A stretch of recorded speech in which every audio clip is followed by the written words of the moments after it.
Good evening, councillors, committee councillors, officers and also members of the public here this evening. Very warm welcome.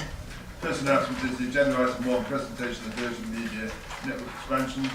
It's been a way fortunately cancelled because we've got a long agenda tonight due to the fact that the LGA conference in Birmingham, so they'll do another presentation at a later meeting. So just to let you know that items no longer on the agenda. And sorry, Councillor Randall. Yes, thank you, Chairman. I just wanted to ask if we could move item number 13.2 nearer to the front of the agenda, being as we've got a lot of members that have to do this evening. Thank you. Yeah, as I explained earlier, Councillor Randall, normally that's notified in advance. I haven't been notified in advance if you want to move it to the start of the meeting. I might keep the agenda as it is, and maybe that'll be the focus to get through the business as soon as we can. Okay, sorry, Chairman, it's just that must be my ignorance because obviously I know at Town and Parish Council you can move them at the meeting. Sorry. Okay. Minutes of the meeting held on the 13th of April 2017. Are you happy with that to be signed off as correct record of the committee? Agreed, Chairman.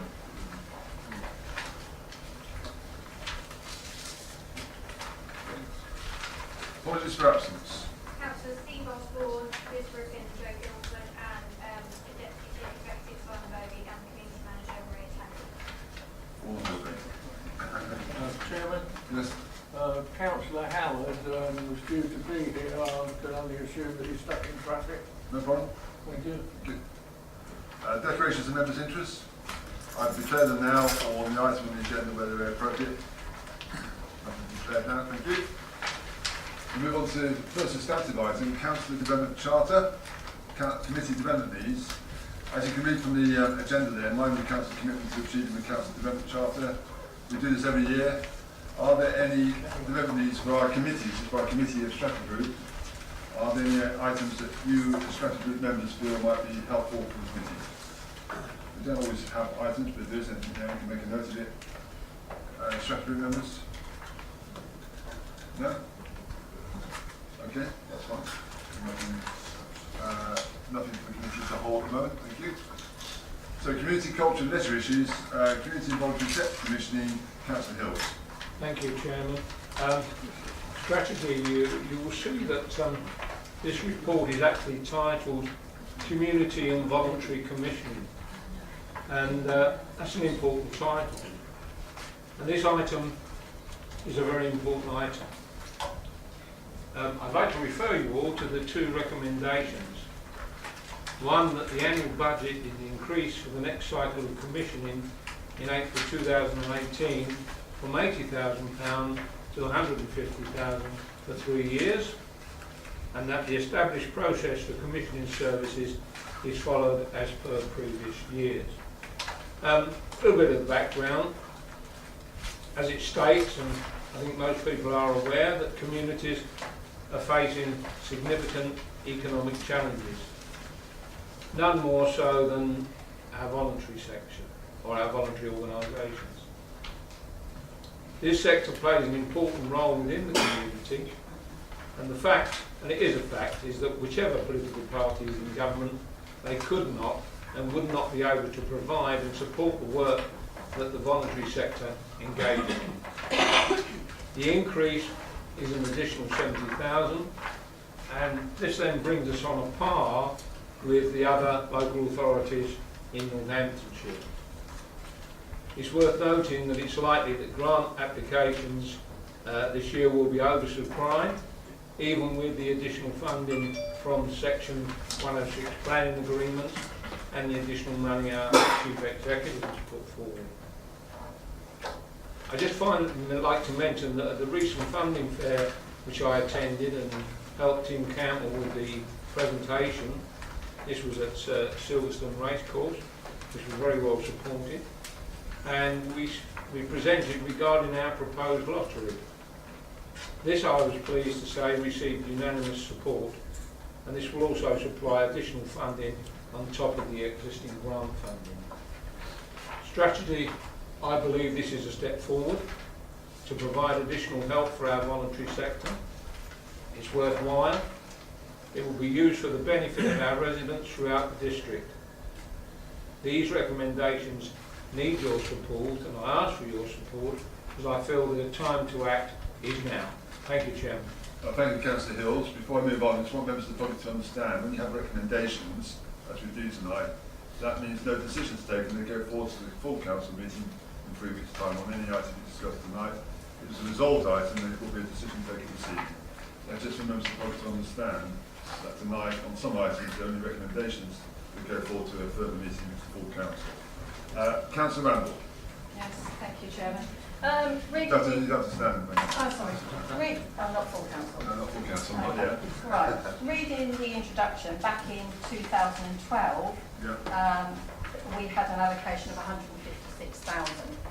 So we have now gone 5 years on, and we now recommended an increase where we dropped it right down to 80,000, now up to 150,000.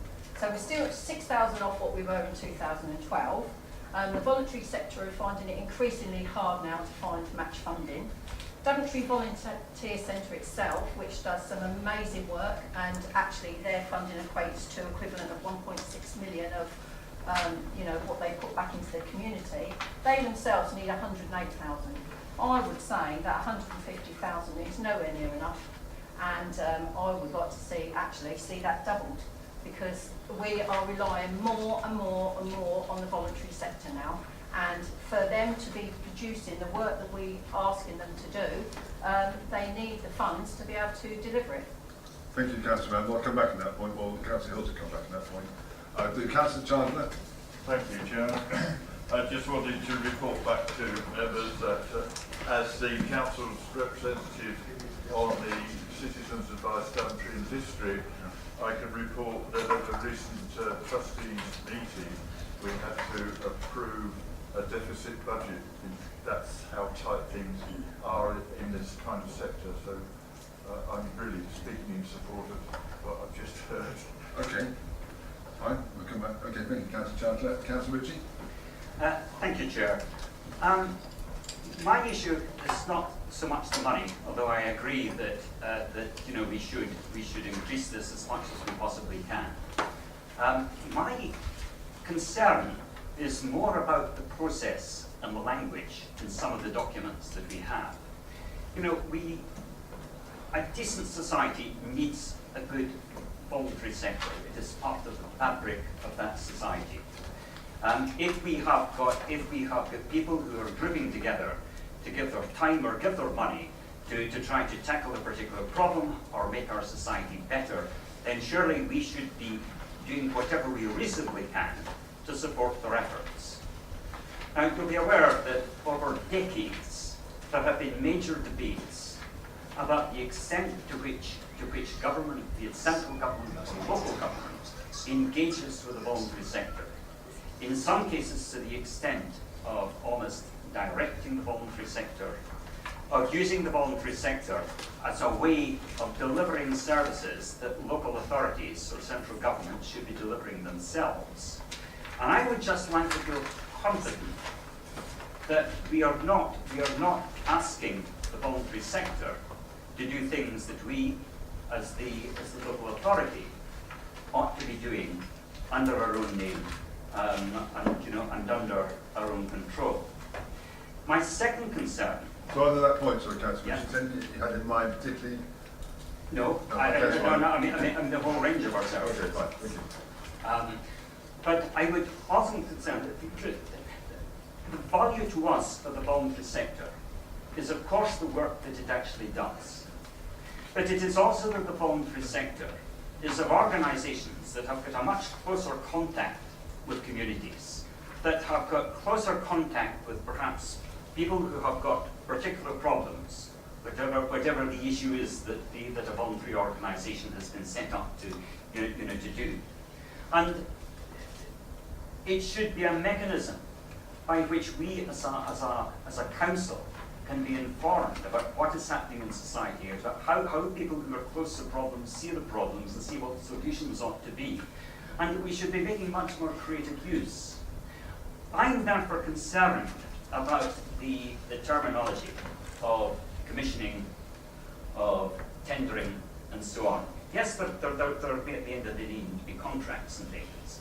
But I would like to think that our relationship with the voluntary sector was one in which they told us what we ought to be doing, we of course have got to take responsibility then for responding and for our own decisions, but not one in which we sit down and decide what it is that we would like the voluntary sector to do, and then invite voluntary sector organisations to make their bids. As you're probably aware, Councillor Richard, the voluntary sector is under massive pressure. The voluntary sector isn't an organisation in its own right. It's a load of groups and people who do lots of good work, as you say, across our district. You have to have a process, because otherwise everyone runs in and wants to put their pitch in. So my question back to you would be, well, how do you actually assess and decide what you do? So we have a framework to work to, which makes it easier to actually grant those monies out in a fair and balanced way, so people know the criteria. So the worst you can do is just phone up someone and say, I want to do this. And, you know, I can say as a leader, if I had my favourites, I'm not involved in it, so I can't put money to my favourites. I have to have a proper process where it's dealt with on a fair basis as best you can under immense pressure. So we come on to the point about extra money. I'll do that to Councillor in a minute, but I'm just making that point back to you, sir. Okay, thank you. Any more comments before we move back to Alan? No? Okay, back to Councillor Hill. Do you want to just respond to some of the points you heard? Yeah, thank you. I've heard what's been said, and I did mention about the lottery, because, as I said, that received overwhelming support, and that is extra money that will mean that the public can then vote and propose how that money is spent locally, and I'm all for that. Now, yes, I understand what Councillor Randall's saying. It was, years ago, a certain amount of money. This was then reduced over the year. We've now come back, yes, it's slightly less than what was there years ago, but basically it is a move forward. And quite frankly, we have just recently issued a media release about our grant funding. And that says communities to benefit from £61,000 grant funding. Money has been given to Cold Ashby Playing Fields, Long Buckby Children's Recreation Ground, Long Buckby Community Centre, Allgate Village Hall and Playing Field Association, DACT, Daventry Contact, Drake Range Football Club and so on. So we do very, very well out of our grants, and it's not just for Daventry Town, it's for the district. So I think this proposal is a step in the right direction. I think we should support it. We should continue with our grant funding. We also have a small grants panel which some members sit on, which we use to help, and we certainly put an extra £500 for issues and things when the Women's Tour came along. So I think we do a lot of work within the grant funding. To increase it by £70,000, irrespective of what's gone on in the past, I think is a big step forward. And personally, I think that's a step in the right direction. Thank you, Councillor Hills. Councillor Randall? Yeah, I just wondered if I could put in a proposal. Go on then. That's very I welcome. will put in a proposal that this budget be increased to £300,000 Okay. over the 3 years. 300,000. Have you spoken to an officer about where that money can be found? Well, we've got an item on the agenda where 8 million can be found, so another 150,000 is not a lot, Chairman.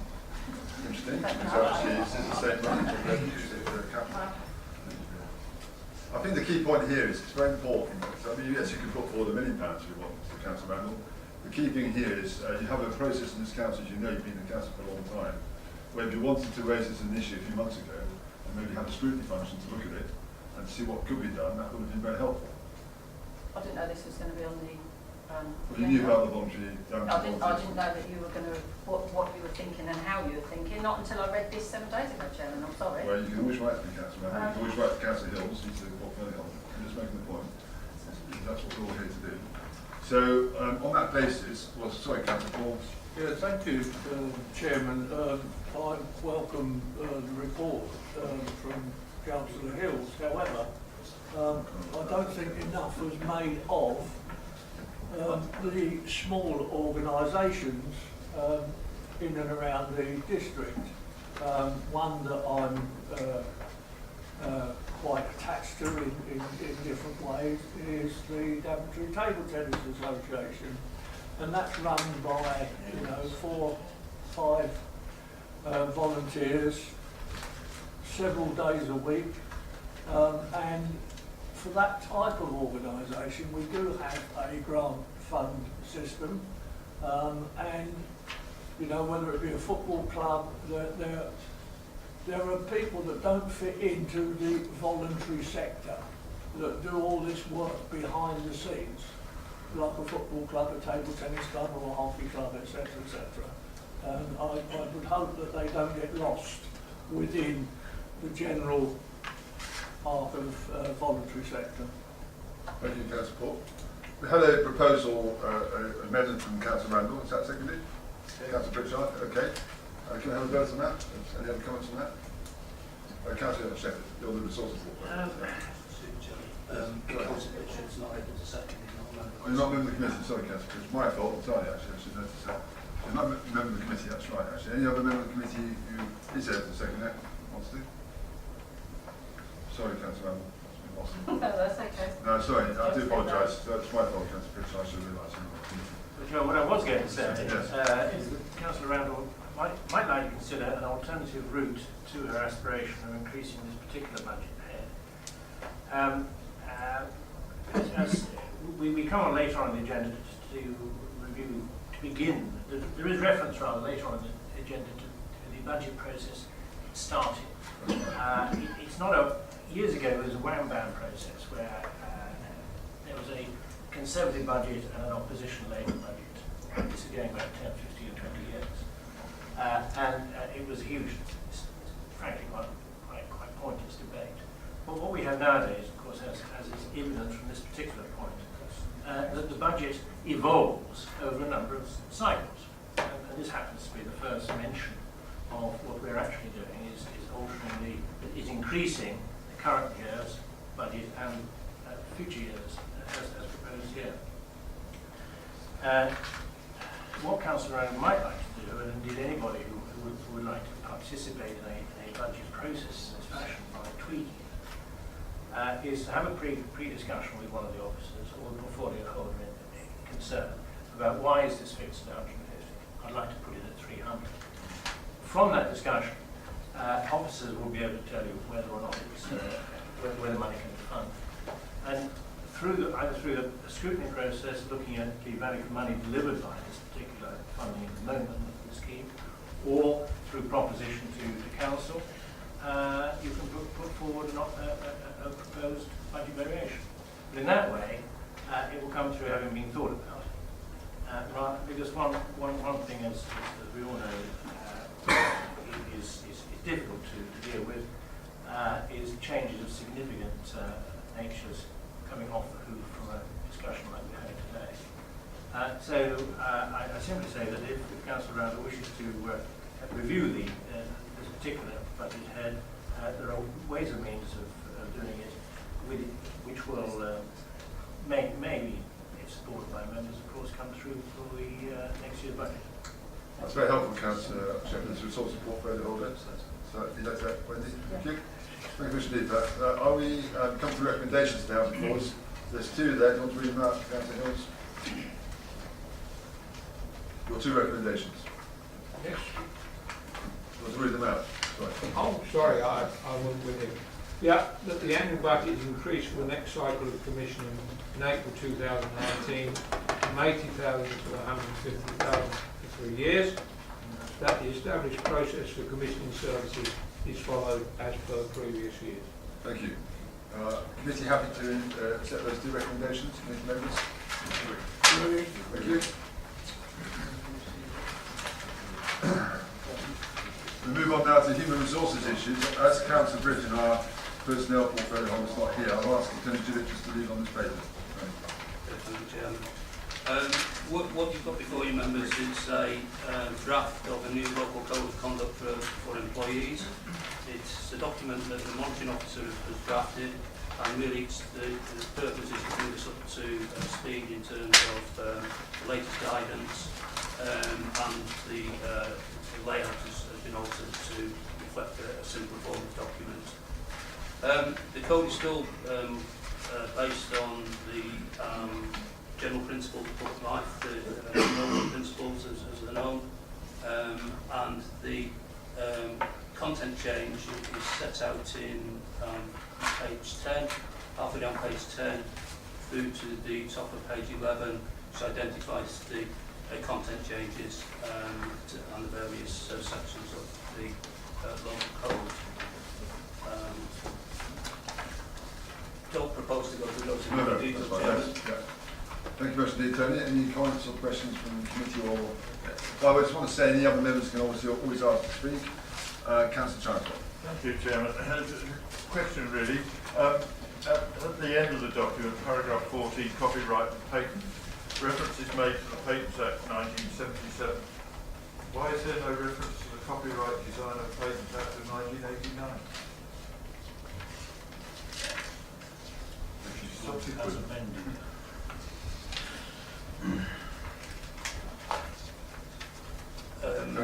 I think the words offered by Councillor Shepherd as amended would cover that as going forward. Okay. Thank you, Steve. Sorry, I'm advised that the act has been replaced entirely, so we can check that out and confirm Before council, the recommendation. That's a very good point, Councillor Chancellor. Thank you for raising it. Thank you, Councillor. Are we happy to set the recommendation?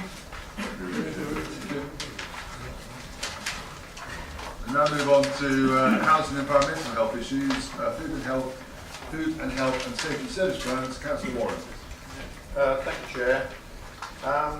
Each year the Health and Improvement Team need to produce a service plan to satisfy the requirements of the Food Standards Agency and the Health and Safety Executive Framework Agreements. The report needs to include the performance of the previous year, hence it cannot be issued before the financial year's end.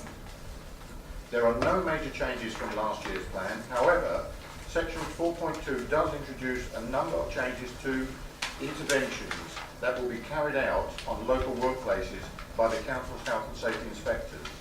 The changes initially relate to expanding the workplace transport interventions to include welfare provisions for delivery drivers and safe loading and unloading, introducing interventions on an unattended swimming pool and gymnasiums, and potential for Legionella risks from sports/leisure activities, radian and slips, trips and falls. The changes are the result of information received from the Health and Safety Executive on what they would like local authorities to focus on, together with analysis from local intelligence, for example, accidents reports. Therefore, I ask that it be recommended that the Council approve the Food Service Plan and Health and Safety Service Plan for year 1st of April 2017 to 31st of March 2018. Thank you, Steve. Councillor Warren. Any comments in committee or anyone else? Councillor Paul. Yes, thank you. Not for tonight's meeting, but I wondered if we could come back at full council regarding Legionella. We are at the moment being called by air conditioning units, which are not infallible when it comes to Legionella, and I would be interested to know if we keep a record of checks within our works and maintenance department with regard to Legionella with the air conditioning units. Mr. Chairman, the simple answer is yes, we do. Thank you. Very short answer to a very long question. Okay, are we happy therefore to agree with the recommendations? The recommendation. Agree. Very much indeed. Next item, review housing allocation scheme. Councillor Warren. Thank you, Chair. This report is to consider responses made to the consultation exercise on the proposed changes to the allocation scheme February 2017 and the Housing Supplementary Planning Document July 2016 in order to establish the approach to nominations of social housing in Northampton-related development areas. On page 4 of the scheme, it is stated that the Council is working with neighbouring authorities, Northampton Borough Council and South Northamptonshire Council, to develop an approach to nominations for housing in the NRDA.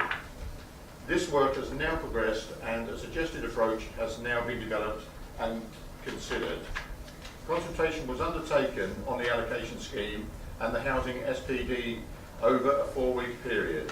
Following this, the scheme and the SPD are recommended for adoption. I then ask for that it be recommended that 1, that the suggested changes to the housing allocation scheme to February 2017, as set out in Appendix A, be agreed, and 2, that the suggested changes to the housing supplementary planning document, July 2016, as set out in Appendix B, be adopted. Thank you, Councillor White. Are there any comments? Councillor Shepherd. Chairman, yes, I support the idea, obviously, but as a matter of detail, could we just look at page 55? I just don't quite follow the nominations cascade, but I'm looking at 2A, because in Boughton I've got an area close by in our DA. If I've got, say, a young couple who are privately renting in the village at the moment, divorced, wife properly need free housing for 2 kids, and she's in Boughton.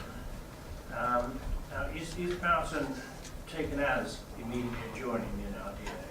If she's living in Pittsford, would that be? I don't quite follow immediately adjoining the NRDA. The NRDA itself is within some parishes. This is the boundary around Northampton. Yes, it's the boundary, yes, and it's being comprised, but it's within some parishes. So parishes are within the NRDA. The NRDA is within. I get the question. So I'm just wondering whether we have clearer to use the word including or immediately adjoining. Do you understand my point? I get your point. Chairman, I get the point entirely. I have a feeling that this is not a question I was expecting.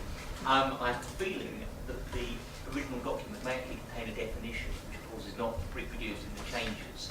So, with your permission, we'll check. That's before council. And if necessary, we'll propose a minor change in council. Okay. Thank you. Thank you, John. All the benefits having before council. Points out about the information as need be. Are there any other points or questions? If not, can we read the 2 recommendations before us?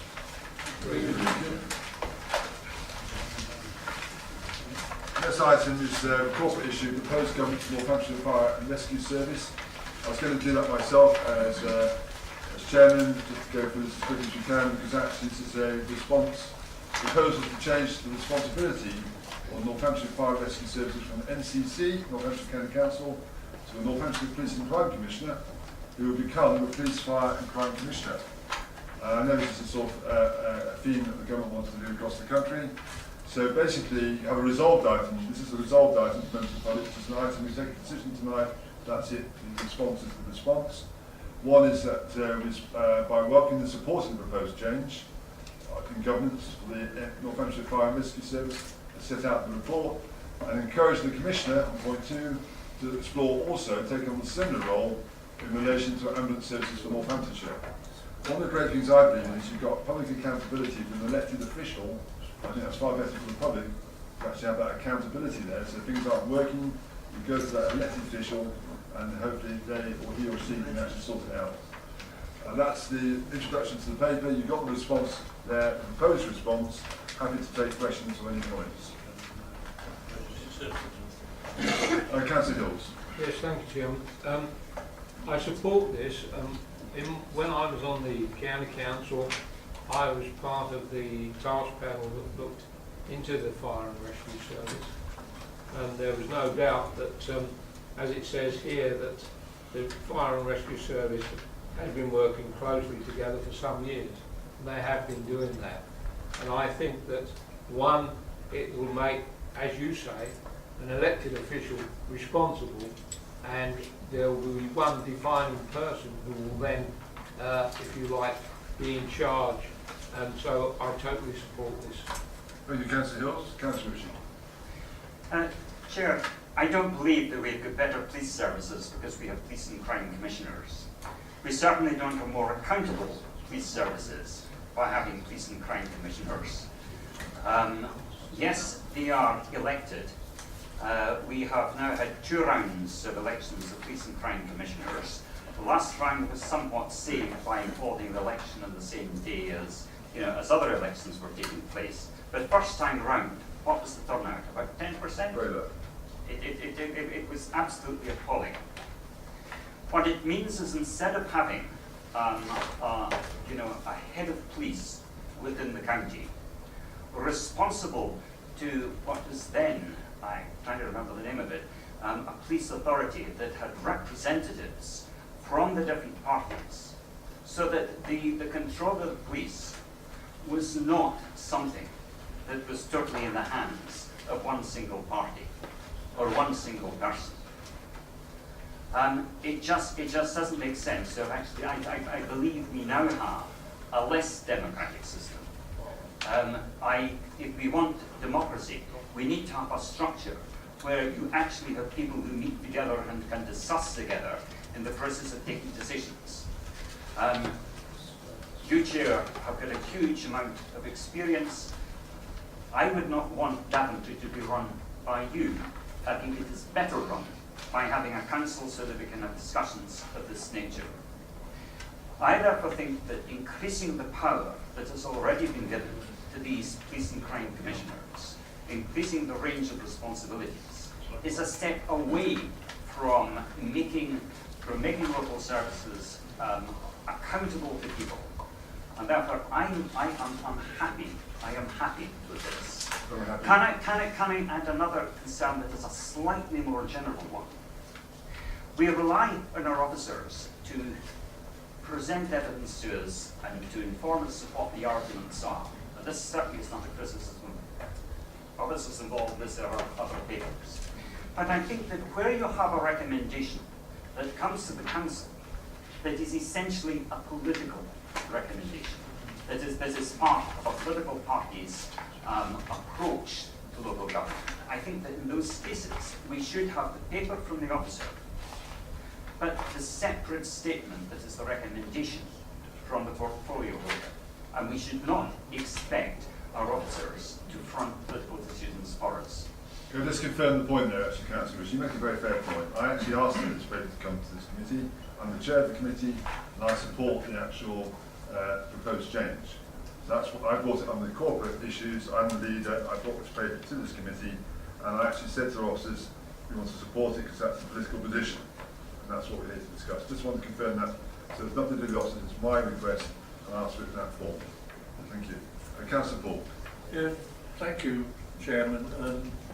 I, along with Councillor Ritchie, disappointed in a 10% turnout on the first one. However, we are where we are. You can lead horses to water, but you can't. It makes sense in the organisational aspects, whether we like commissioners or not. The organisational, day-to-day organisation actually makes complete sense. Instead of making one phone call and saying which service do you require, you actually go through to a central control and they can disperse either fire, ambulance or police. So, but there is a huge amount of real estate within our district, and even with Daventry Town, which is underused. And it makes perfect sense to me to get either the fire or the police to relinquish some of their pieces of real estate, and we could actually turn them into affordable housing. So, whilst there is a point regarding the Police and Crime Commissioner, the object being that if it was all under one roof, crime and fire, etc., could respond more quickly. But I'm more interested in the reuse of all the underused real estate within the district. Thank you, Councillor Paul. Councillor Randall. Yes, thank you, Chairman. I know that they're working more and more closely together now, but my concern is still that it's a political position that is governing both of those bodies. And as for encouraging the Commissioner to explore also taking on a similar role in relation to ambulance services for Northamptonshire, I don't know what information, who's found that information to put forward that recommendation, because first off they're funded in totally a separate way. The ambulance service isn't so much an emergency service, is it an essential service? You know, my recommendation really, and I spoke to obviously lots Commissioner and all sorts, is the most important thing is to have a central control room. That is the most important thing, because the control room, we've got a control room in Daventry, the ambulance service has got a control room in Nottingham. So all these services are called to an accident from a different control room that end up in different locations. So for me, the biggest thing that we need to be looking at for Northamptonshire is a central control room.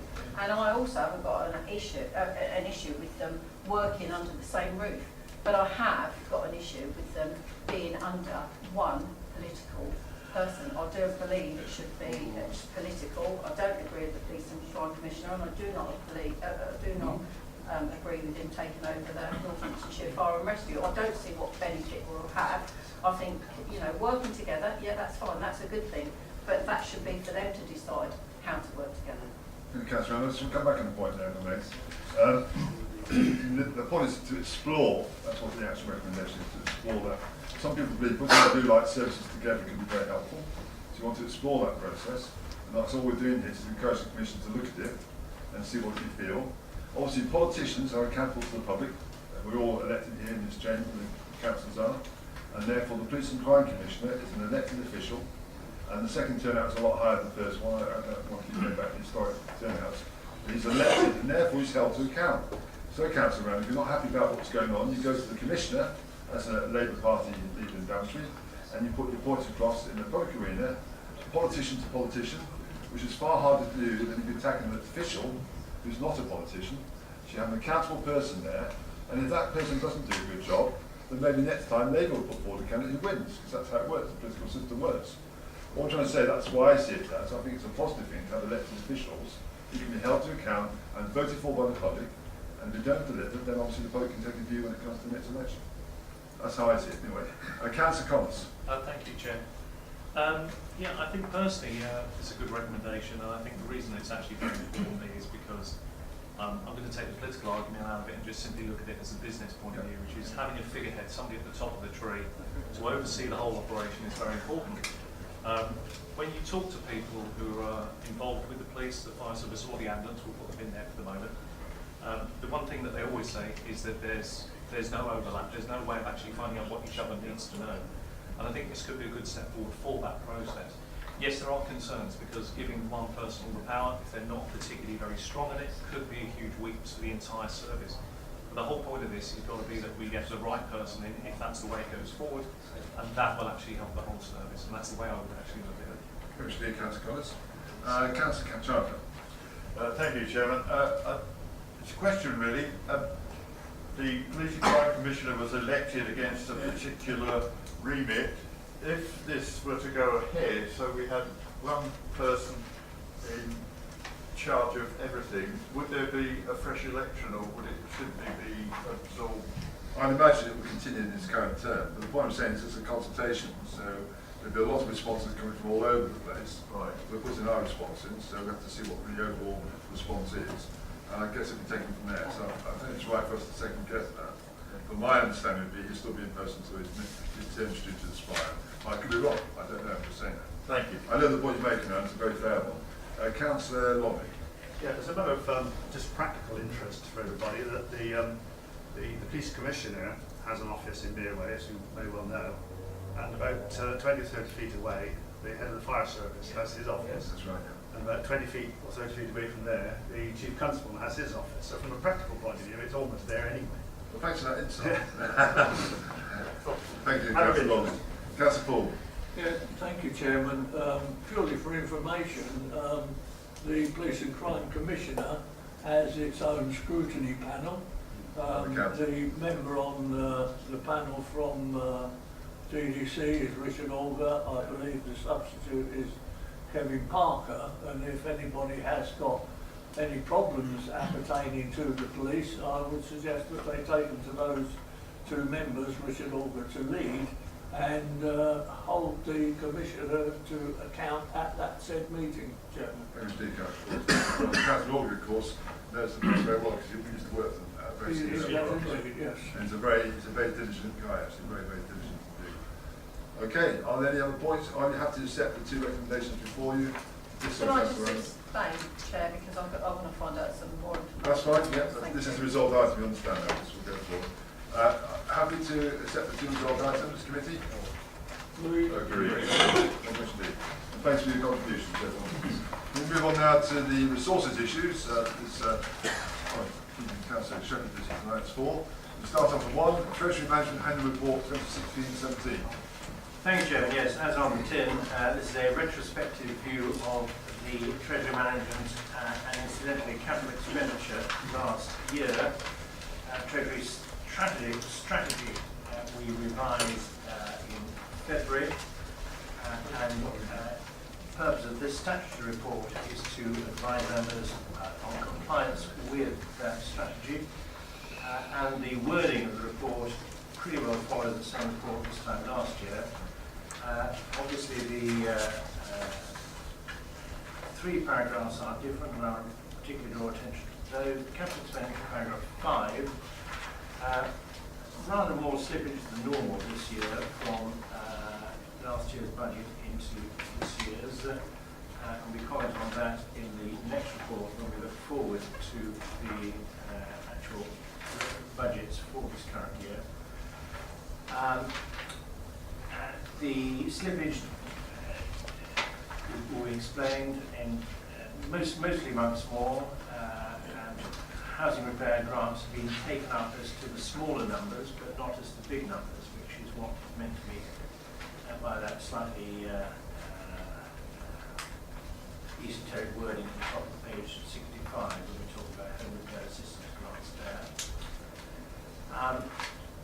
Over the page at 7.3 is the some of the investment balances, which have gone up slightly, up to 46 million at the close of play at the end of this last year, which obviously is encouraging. The interest rate that is achieving is at the conclusion of paragraph 9 of 5.6%, down a smidgen from 0.56%, of course, down a smidgen from 0.76 last year, but still significantly ahead of the base target of the blended rate anyway. So that's the best that we can do in the circumstances. The frankly remarkably good news continues to come from Iceland, that there is noted here a recovery of 8.485 million on an investment of 8 million, which was significantly at risk for a time. And the only cloud there, of course, is that 700,000 of that is in Icelandic krona, and we get that in dribs and drabs. It comes out of Iceland when the government allows it to be exported. But I think it's fair to say that over a period of time we can expect all of that to be repatriated here in sterling. Of course, it happens to have gone up in relation to sterling in the last year anyway, because of variations of currency changes. So, sorry to any questions, Chairman. That's the recommendation that we note the TM activities for the last financial year. Thank you, Councillor Shepherd. Any questions or comments? Okay, are you happy in committee to support the recommendation? Agreed. Thank you. The second one, Councillor Shepherd, is the 2017-18 Capital Revenue Budget and Medium-Term Financial Plan. Thank you. This is updating. It fits in with what I mentioned to Councillor Randall earlier, that we review our budgets really on an ongoing rolling basis, and this is the first step at that in this particular year. We start off with the projections on page 70 that were presented to this committee and then February Council. tweaking those slightly as to how they are coming out following some slight proposed growth bids. The growth bids start off at 3.2B with a modest bid by Mayor Taylor for £11,000 net cost of a community project officer. Significantly higher figure sought by development resources, which is the subject of item 13.1 later on. So there's obviously please no debate on that now, but subject to this group approving item 13.1 later on, we adjust the budget by 147,000. We review the outturn position at the top of page 71, where we have a small typo. At the end of paragraph C, outturn position, you say earmark reserves amount to 9.808 million against projected sum of 8.781. There's two figures being transposed. The way around. Put back the other way around, yeah. Earmark reserve gone up rather than down. The main reason for that is what could be seen to be a bit of a windfall, which we've reported before, from business rates. So one could say that getting off 2 million there, benefit from the business rates.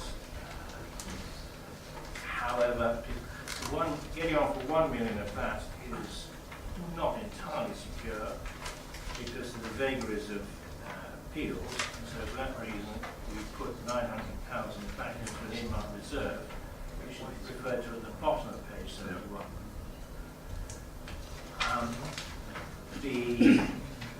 So the earmark reserves there are how we are transferring, earmarking what otherwise would be uncommitted reserves.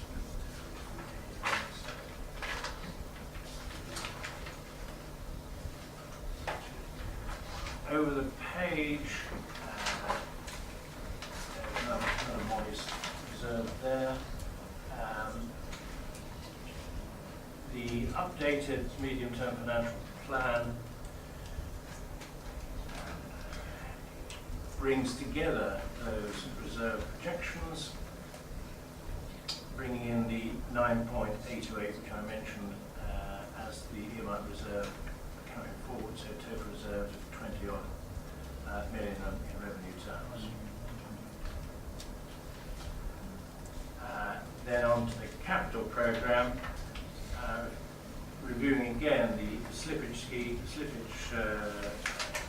figures there. Commercial property investment in Middlemore slipped modestly, which is quite normal.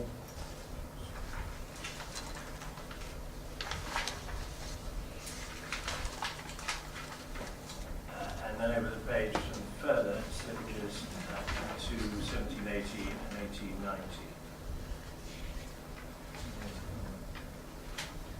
Taking any questions as we go. So then that's summed up as the capital programme. Before that, I want to mention that there's a small audit point at 582. That is not material. That's a switch of references really from one fund to another. It's an audit point related to the feeding centre. And so the capital programme there shows total funding of 20 million, and this of course is separate from the SIL accounting, not regarded as part of this capital programme. And then we have the details of how the significant figures are being spent at page 77.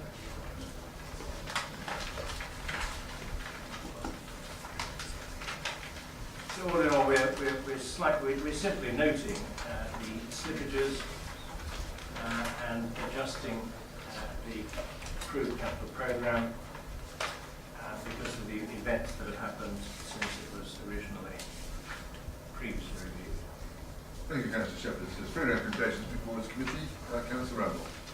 Yeah, thank you. I always get a bit confused with all this because there's a lot of information to take in and I can never remember if I've read it somewhere previously or whether I haven't. But on page 77, down on town centre development, and we've got site 3, land on Eastern Way. Yeah. So that's 595,000. It's because I don't always know what they're for. So I've got that one. Then we've got Daventry water space. So that'd be 265,000. And that looks like just over 2 million. Can you just fill me in on what that is, please? I think I probably need assistance. Simon Barrett. Yes, Simon first. It'll be helpful there, The 2 items, the TCV Site 3 implementation land South Eastern Way relates to potential highway works to enable the development of the strip of land to the compass points right the south of Eastern Way. That may actually not be required at the moment. It's being told the programme is required, but it's being put back into the watershed there. The second item relates to the canal arm, and of course there will be any debate on that later in the meeting. And can I just ask, that's the extra bit on top of the 8 point something million then, is it? That bit there, the 2 million, that's the extra. That's on top of the 8 million, I believe. Is that correct? The money there is the council's existing budgetary allocation. Okay, thank you. Thank you, Simon. Thank you, Wendy. Any other questions or comments? Councillor French.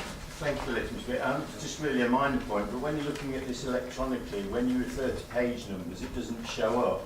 Do you have to do it by paragraph numbers, please? That's a fair point, actually. Thank you. Well done for doing it online, not in printed paper. Thank you. My green credentials. Yes, I know. Well recognised. Can I just ask any other questions? I'm happy to accept the 3 recommendations. Agreed. Committee. Next item is the Business Rex Local Discretionary Release Scheme. Councillor Shepherd. Thank you, Chairman. Yes, the government has made 3 announcements as detailed in paragraph 3, an additional £1,000 for local pubs and the cap at £600. Those don't really affect us, but the government gives us a smidgen of the 300 million discretionary fund, which we can spend or not as we wish. Our suggestion, our recommendation, is that our element of the 300 million is detailed at 4.3, which ain't a lot, but the suggestion is that we allocate it all as best we can. We get, as I say, the 100,000 this year, 45% of that next year, 18% going down to a marvellous figure of 3,000 in 2021. And the suggestion is that we use all of that as is identified at 452, setting 12% relief for business and qualify. And that would use up the 100,000, and obviously will sadly have to be reduced in the subsequent 3 years. That's the proposition, Chairman. Thank you, Councillor Shepherd. Comments, observations? Councillor Randall. Yeah, just a quick question again. 4.4.1, the granting of this new relief is discretionary. Yeah. So what I don't understand is, if we're going to give an additional, so the measure has announced an additional 1,000 discount for local pubs, why would that then, if they applied, why would that then be discretionary? Yes, the first, if we go back to paragraph 3, we've got the first 2 points there are government arrangements. So that's what the government is doing, full stop. Right, okay. It's the third element of those measures, which is the discretionary element, which is that the government is making 300 million available throughout the country. Our slice of that is 4.3. Is 100,000 this year, and this is how we propose to spend that 100,000. So just to ask again, so using our discretionary power, We are allowed to use it or not. The suggestion is we do use it. Right, okay, so we do use everything. We don't have to. Okay. They have to use it. Right, They okay. have to use it, Wendy. Okay, thank you. Thank you. Councillor Brown. Thank you, Mr. Chairman.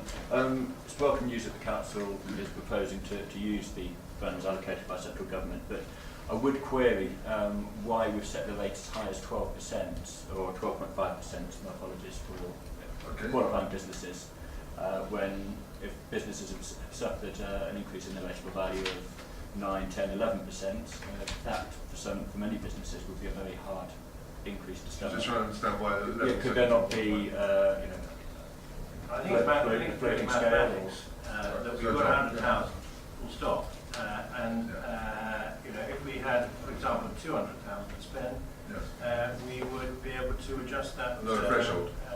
Bring the threshold down. Yeah. But we take a stab on how we can best spend 100,000, and it comes out at 12.5% and above. We really like them a lot more actually, the choice. Thank you, Councillor Brown. Thank you. Councillor Ritchie. Thank you, Chair. I'd like to ask, when it is discretionary, whether we are entitled to set the criteria by which we would offer relief. I mean, I thought that Councillor Brown was going to start talking about the issue that arose in his ward, that planning had to consider the case of a shop in Unum that was no longer able to function because it was no longer economic. And we see that in many other communities, particularly village shops. It's not just village pubs, but I just wonder if we might have been able to be a little bit more imaginative in how we would use this to give support to those businesses that also provide a community service that we actually want to keep, rather than just having it as a fairly blanket level of relief that we offer across all businesses. Councillor Shepherd. It is discretionary. Discretionary means, as far as I believe, that we can use it in any way we wish. That's a reasonable fashion. And in doing so, we identified a criteria 453, and that criteria does not identify any particular type of business, like a sweet shop or a post office or a news agent or whatever. Now, I suspect it is open to us to say we only want to benefit sweet shops, but I suspect also that would be highly controversial and maybe unreasonable. So we're identifying the beneficiaries of this discretionary grant by the criteria identified, which is purely fiscal, rather than are they really doing a good job or not in the community.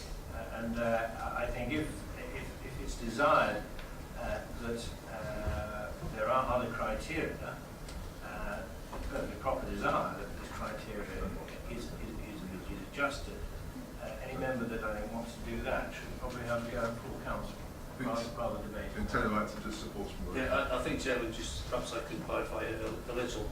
The 300 million which we're talking about in terms of the discretionary scheme is specifically there to assist businesses that have been affected adversely by the business rates revaluation. So the government have made the award of that funding on that basis. So it's looking at those businesses who were adversely affected. So we don't ask you to be. Yeah, it's a purely financial approach. The starting point is, have you had an increase of more than 12.5%? Thank you, Councillor Ritchie. Any other comments or questions? If not, sorry, Councillor Brown. So just in response to Councillor Richard's comments about Newham, obviously the loss of the village shop was very sad, but as I understand, its closure preceded by quite some time the change in the business rates, and I think there are many more factors at play there than simply business rates that led to the shop's closure. I have seen elsewhere actually where village shops close and send better replacements actually, not a better facility replacements. Unfortunately, I think in this case it's been converted to a domestic dwelling, but because we couldn't find an alternative shop. Thank you for that. Are you happy to set the recommendation?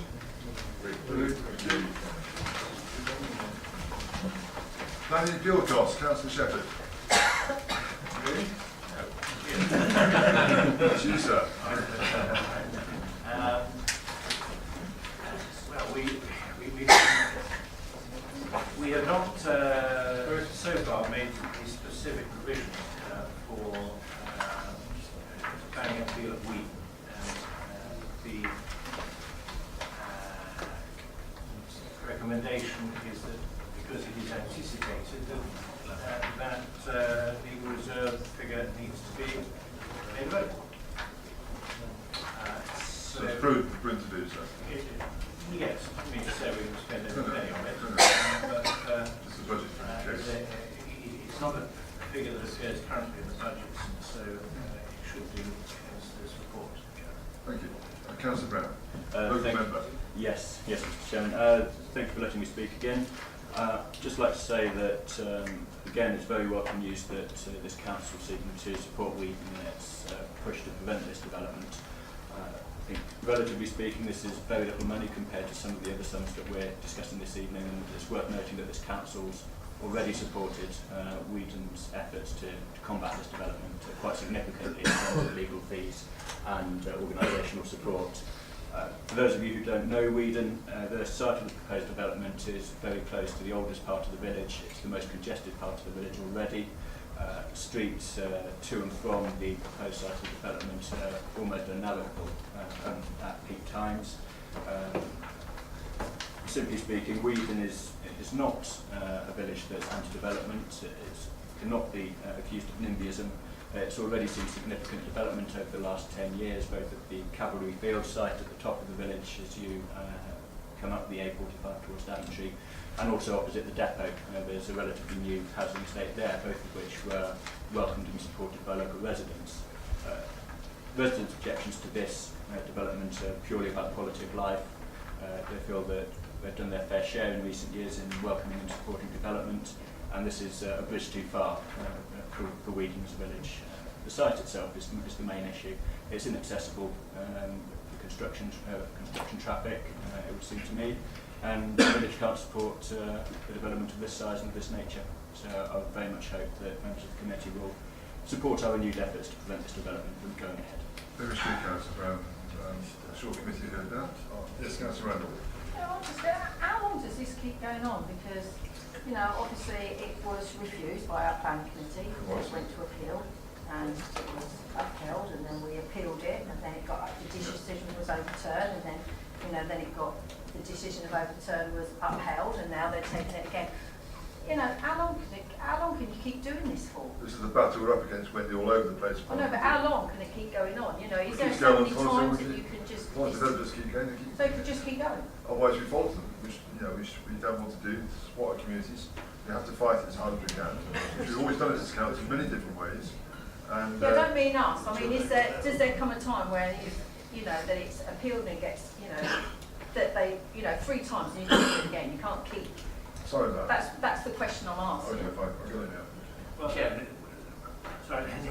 Well, what has happened here is that there was a planning appeal, and the court has quashed that decision of the inspector. The court did not say the appeal succeeds or fails. It simply quashed the decision of the inspector. So there's got to be another appeal. When the court quashes a decision, it orders a rehearing. So the decision has got to be remade. The point when it's voting, of course, is the developer can still come back yet again. It's like the application, you can't stop that, that's just the way life is. Yes, but once We have to react to that. once the decision, once the administrative decision goes to judicial review, the court dealing with the JR sends the decision back to the decision-making body, which is the inspector. So he's rehearing. Another inspector will do the appeal again. Chairman, just very briefly, just to pick up Councillor Randall's wider point, there's nothing to stop a developer putting a planning application in on any site at any time, and unless it's essentially identical to a previous application and there is no material change in circumstances, the council can only either approve or refuse it, and if it's refused, it can go up to appeal. So there is no end as such. It's frustrating. Councillor Charter? I was going to make the same point that Mr. Bowles has just made. They can just go on and put in another application. Sorry about it. if they want it. Until they run out of money, presumably. Okay, Councillor Crenshaw. Yes, I just wondered if there's a realistic chance that we might get awarded costs if we win. Chairman, I would venture a view. It will depend clearly on how the case is conducted, but because Daventry won the first time, prima facie, it's not unreasonable to have a go now. So provided they run a sensible approach, they don't try and produce arguments that are obviously nonsensical or disclose information very late in the process, that kind of thing, then I think it's unlikely. Thank you. Thank you. Back to you, John. No, that's the recommendation. For the recommendation before committee, are you happy with the recommendation? Thank you. Thank you, John, for the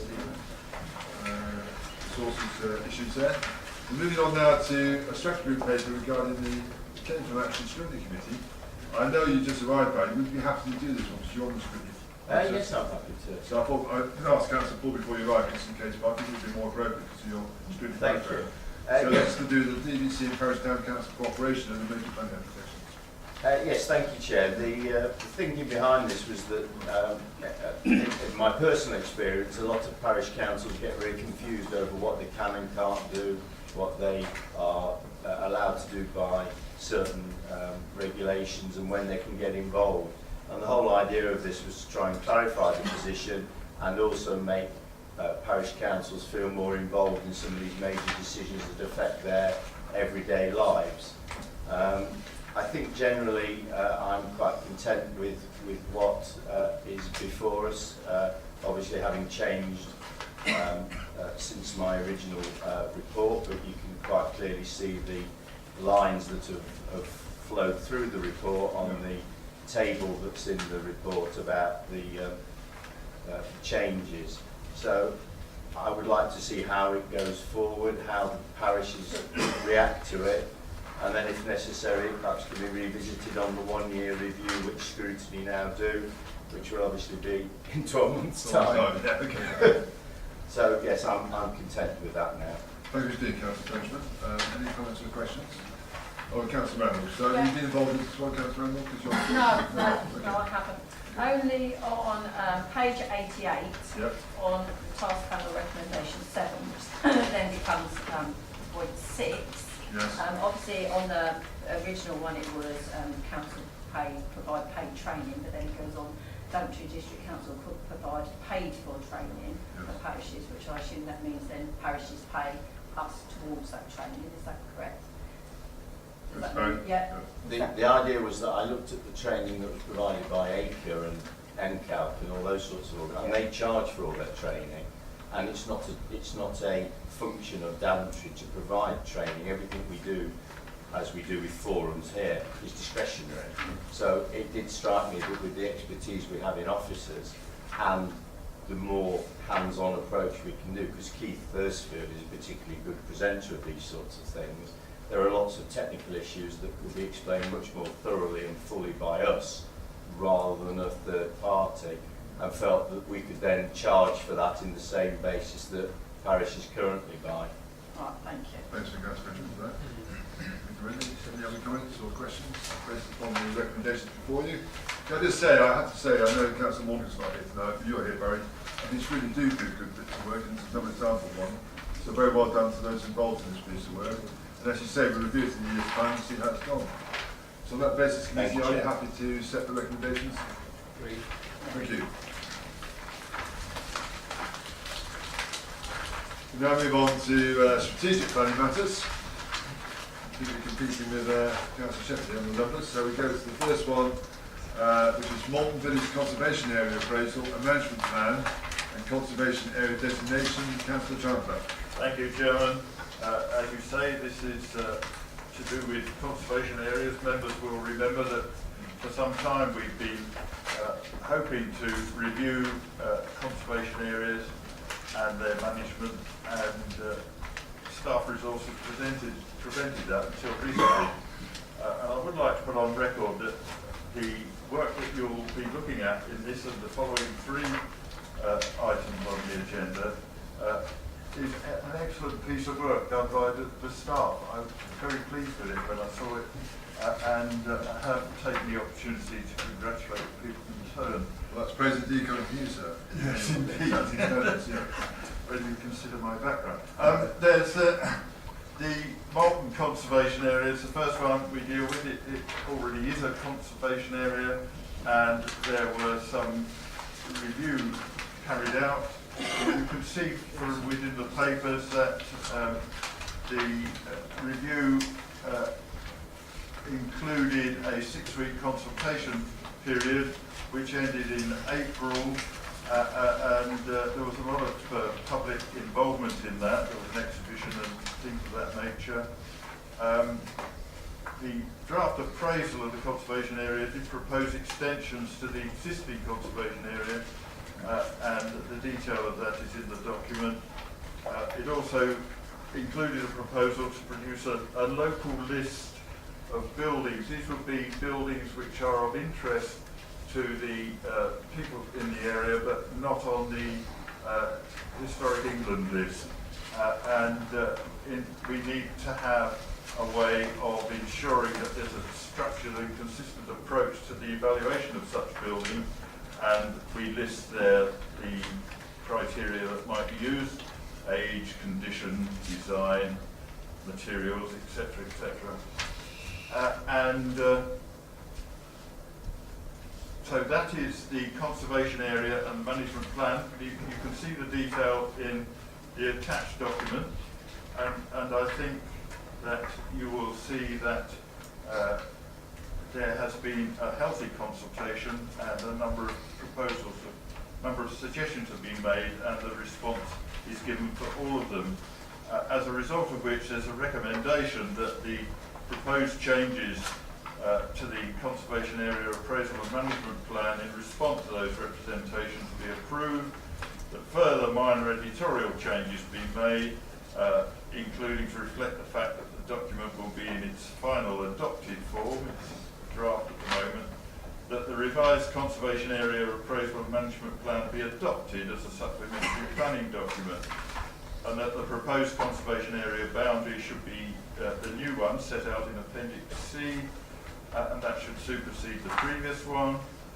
This management plan would cause the rescinding of the previous one in 1997.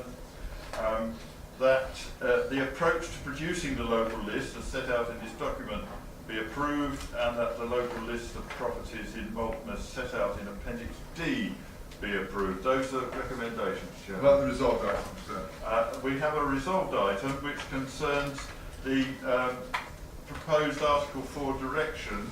An Article 4 direction means that permitted development rights are effectively removed, so that if anybody wants to make any alteration or change to a building, they have to apply for permission. So it gives us some control over the changes that might be made. Without that, there may be changes made under permitted development rights over which we have no control.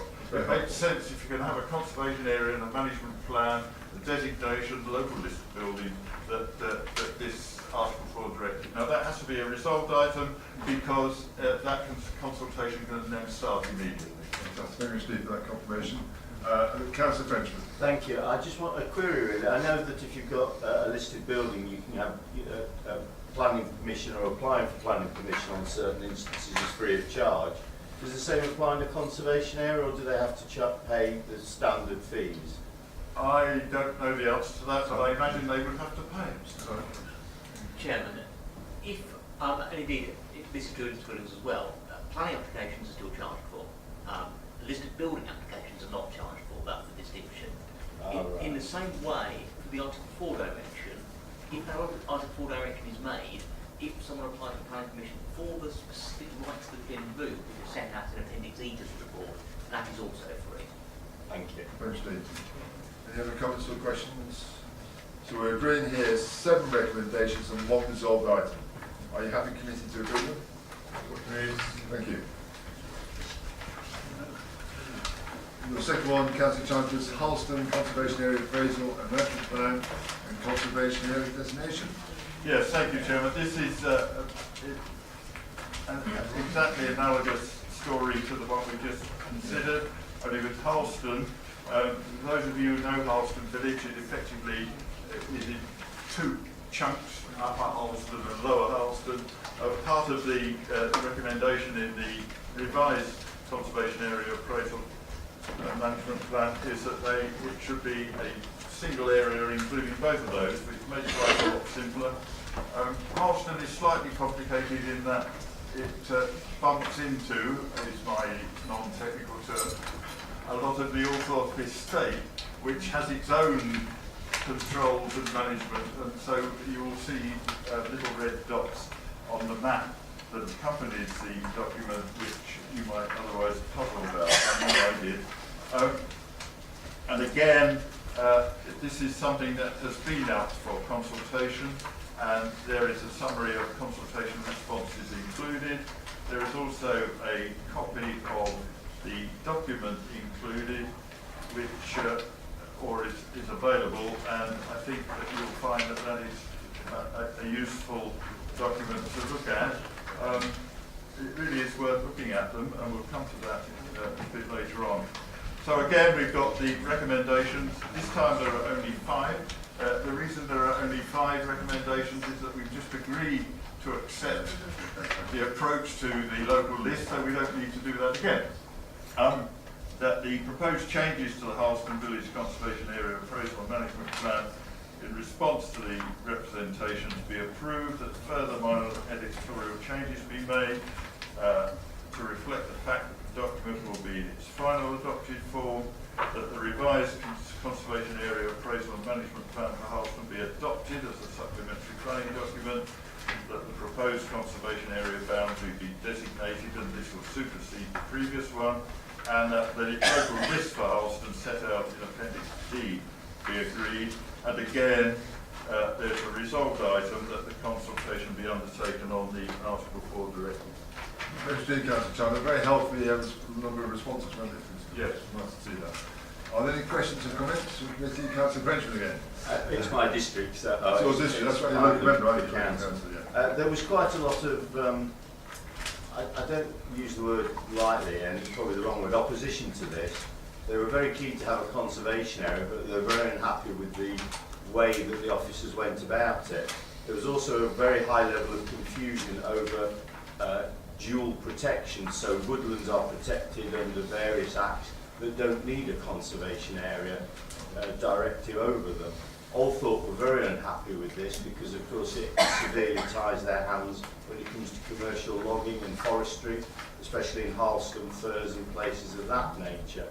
Unfortunately, I've not been able to get a hold of Sam recently, Sam Dobbs, chair of Harleston, to see what his current views are, but I know there was a lot of unhappiness about some of the issues raised in the conservation and the officers' report. If you specifically, you can refer to well, some of them I've just alluded to, but as I've not been able to speak to them, I've been unable to clarify those. So the first 5 are recommendations, of course, so they can be that can be that's fine. council. Yeah, I can. Yes. Are you happy with the resolved item? I will. Yeah, we'll take it forward as it is, and if I can come up with any other issues, then I'll bring them up. Helpful. Thank you. Are there any other comments or observations? If not, we've got 5 recommendations to agree on 1 resolved item. Are you happy to agree those? Thank you, Mr. Neal. So move on to the next one, Daventry Town Centre Conservation Area Appraisal and Management Plan and Conservation Area Designation. Councillor Chandler. Yes, thank you, Chairman. The paper that before you is to seek agreement to consult on the draft Daventry Town Centre Conservation Area Appraisal Management Plan. This is a new one, and I hope members will take the time to look at it because they may discover, I don't live in Daventry, so I discovered a lot about the town looking at this document which I didn't know, but local people will find it perhaps interesting. And the idea is that having produced a draft, it should go out to consultation. The consultation will last a period of 8 weeks rather than the normal 6 because of the summer holiday. It's a resolved item, Chairman. It's simple enough, I think, that the consultation be undertaken on the draft Daventry Town Centre Conservation Area Appraisal and Management Plan and the article 4 directions controlling development of the alteration of window doors, so on, that can go out to consultation at the same time as before. Thank you, Mr. Councillor Chandler. Councillor Wesley. Thank you, Chair. Thank you, Councillor Chandler, for explaining this to us. Just one point of concern was the paragraph under 4.1, the last paragraph about country park. This is, I mean, with all the things that are going on around the country park, I would have thought it would be a good idea to actually review that element as well. Has not been identified as a priority. Well, no, but I'm saying perhaps it should be identified as a priority. Okay, so that's we'll hold that card for the moment. Councillor Paul. Yeah, thank you, Chairman. Members may remember regarding conservation area around the country park, which was brought to this council and approved in recent years. The conservation area of the country park only existed for the water and not for any abutting land. The Western Meadows went through as a conservation area. I'm looking across the chamber for inspiration, approximately 5 years ago, and it has worked quite well ever since. If it's not in that, I don't have any problems with it not being in there, purely and simply because it is a conservation area in its own right. Thank you, Steve. Thank you, Councillor Paul. Thank you. We'll come back to the point Councillor Wesley made in a minute. Any other comments or observations before we come back to it? You're saying, Councillor Wesley, you think it should be a priority because any particular point? Well, I just think there's articles around, there's things we're discussing tonight which actually venture about making developments in and around the country park. So I just think it's important that it's actually discussed and put out to consultation. Chairman, if I may through you, there is to be an 8-week consultation period during which such recommendations should be raised, and then those will be addressed, those comments will be addressed. So it's important that those views should be put into the consultation process. It says it's not being reviewed as part of the appraisal process. No, but you can put it into the response then. Yes. Yeah. Sorry, I don't really understand why that specifically says not to do it. Yeah, sorry. Chairman, if I may just clarify, the reason principally it isn't evaluated as a priority as things stand. It's not to say it can't be reviewed at any point in the future. Clearly, at some point it will be. It's a relatively recent designation and it has a current appraisal. The district has a number of conservation areas with no appraisal at all, and therefore those naturally come up as a higher priority. And it has a number of conservation areas with appraisals that are extremely old. And again, that means there will be something of review, whereas the country park conservation area is both current and has appraisals. Thank you. And as Councillor Chandler said, put your comments in. Thank you, Chair. Thank you, Councillor Wesley. You heard you've got some resolved items before you there. Are you happy committee to agree them? Agree. Thank you. And the last one, Councillor Chandler, is the conservation area of Richmond Village.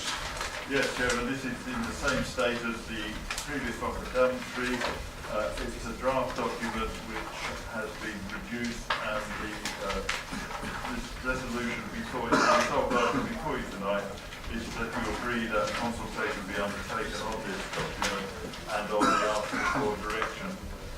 Again, for those who live in Brixworth, I hope that they found it a fair representation of what there is. And for those who don't, maybe it will whet their appetite to go and have a look. We sometimes think that there are a number of members of this council who don't get about in the countryside enough. Thank you, Councillor Chandler. Some of us know Brixworth quite well. There's 2 resolved items before you there, committee. Any questions or comments first? No. If not, are you happy to agree the 2 resolved items? Agreed. Thank you. Thank you, Councillor Chandler. We now move on to economic regeneration and employment issues. 2 items here. The first one is development resources. Councillor Paul. Yeah, thank you, Chairman.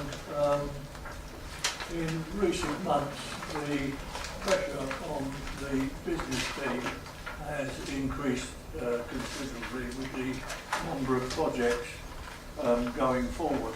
I don't have the full list of projects to hand, but happy to highlight them when it comes back to full council. One that has been on the television recently was the Catesby Tunnel, and if we go along and mention places like Volvo and various other matters. I'll have the full list later, but clearly staff are working at limit, and to use a highways analogy, they're working at capacity.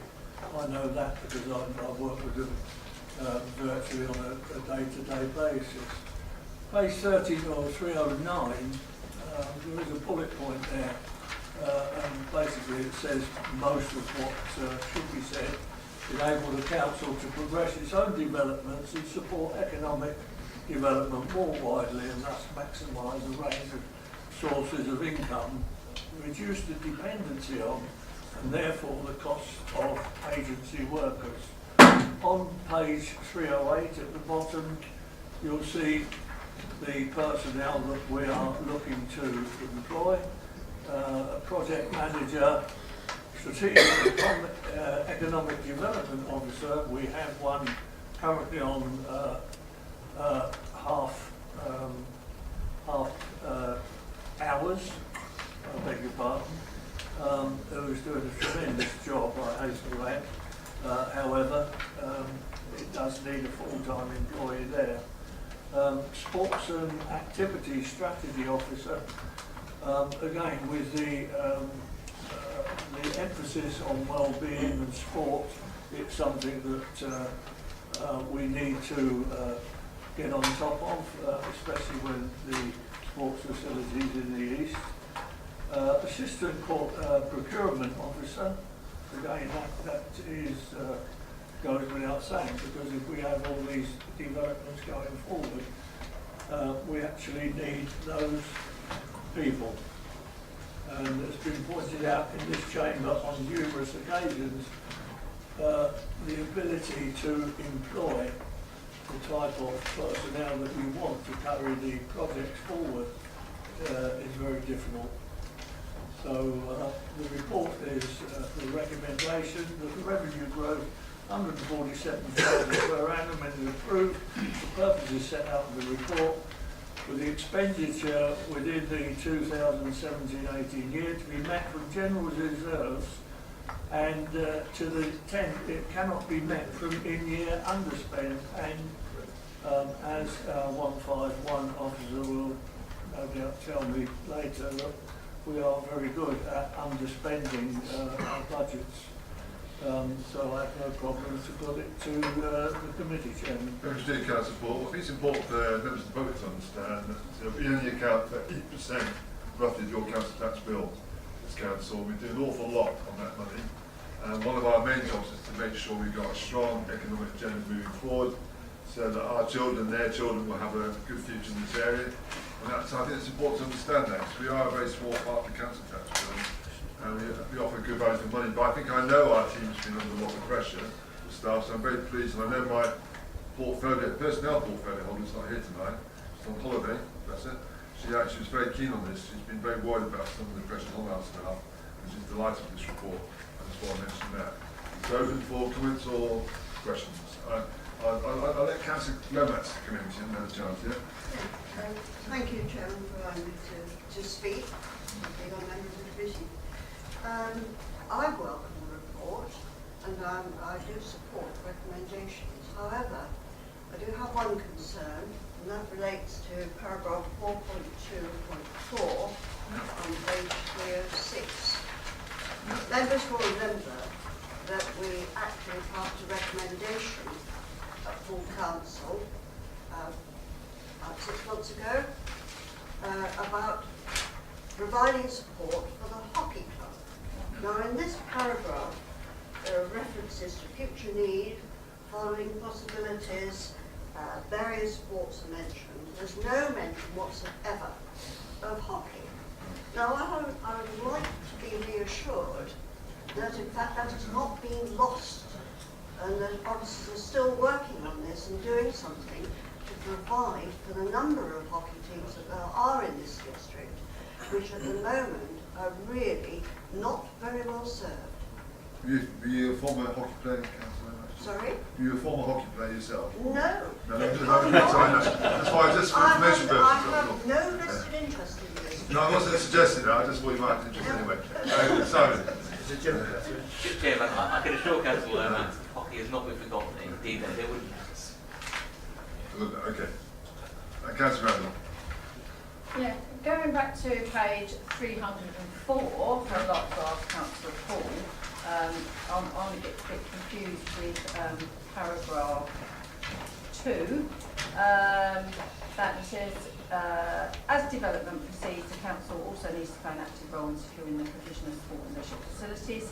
Some of these may well involve new construction, improvement or extension of facilities, but it's highly likely they'll also involve joint arrangements with schools and other bodies to maximise efficiencies. Well, I didn't think we were involved in schools in any way, so what does that mean? Can you explain that, please, Councillor Paul? Through the chair. Through the chair, sorry. Well, yes, we're not involved through the schools. We're not the local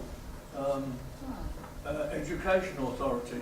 However, where would Daventry be without Daventry District Council taking the lead in education? We've had to forward fund places like Monksmoor Primary School, the new Northampton Digital Academy up on Badbury Road West. And it's fairly logical that if you have a playing field which is used for 5 days a week, and then the school closes over the weekend, wouldn't it be better, as the arrangement I made with the Grange School several years ago when they wanted additional green playing field. That playing field was added to the Grange School, I'm pleased to say, with the help of Councillor Chris Long at the time. But the condition was that it would be let out to responsible community activities. And as far as I'm concerned, that hasn't changed. And it's a way, you know, you mentioned in passing, and Councillor Longley mentioned that, you know, 3 people in the fire service are all sitting together, you know, within 100 yards of each other. Well, we have vast areas of green spaces within the schools that could be used for community.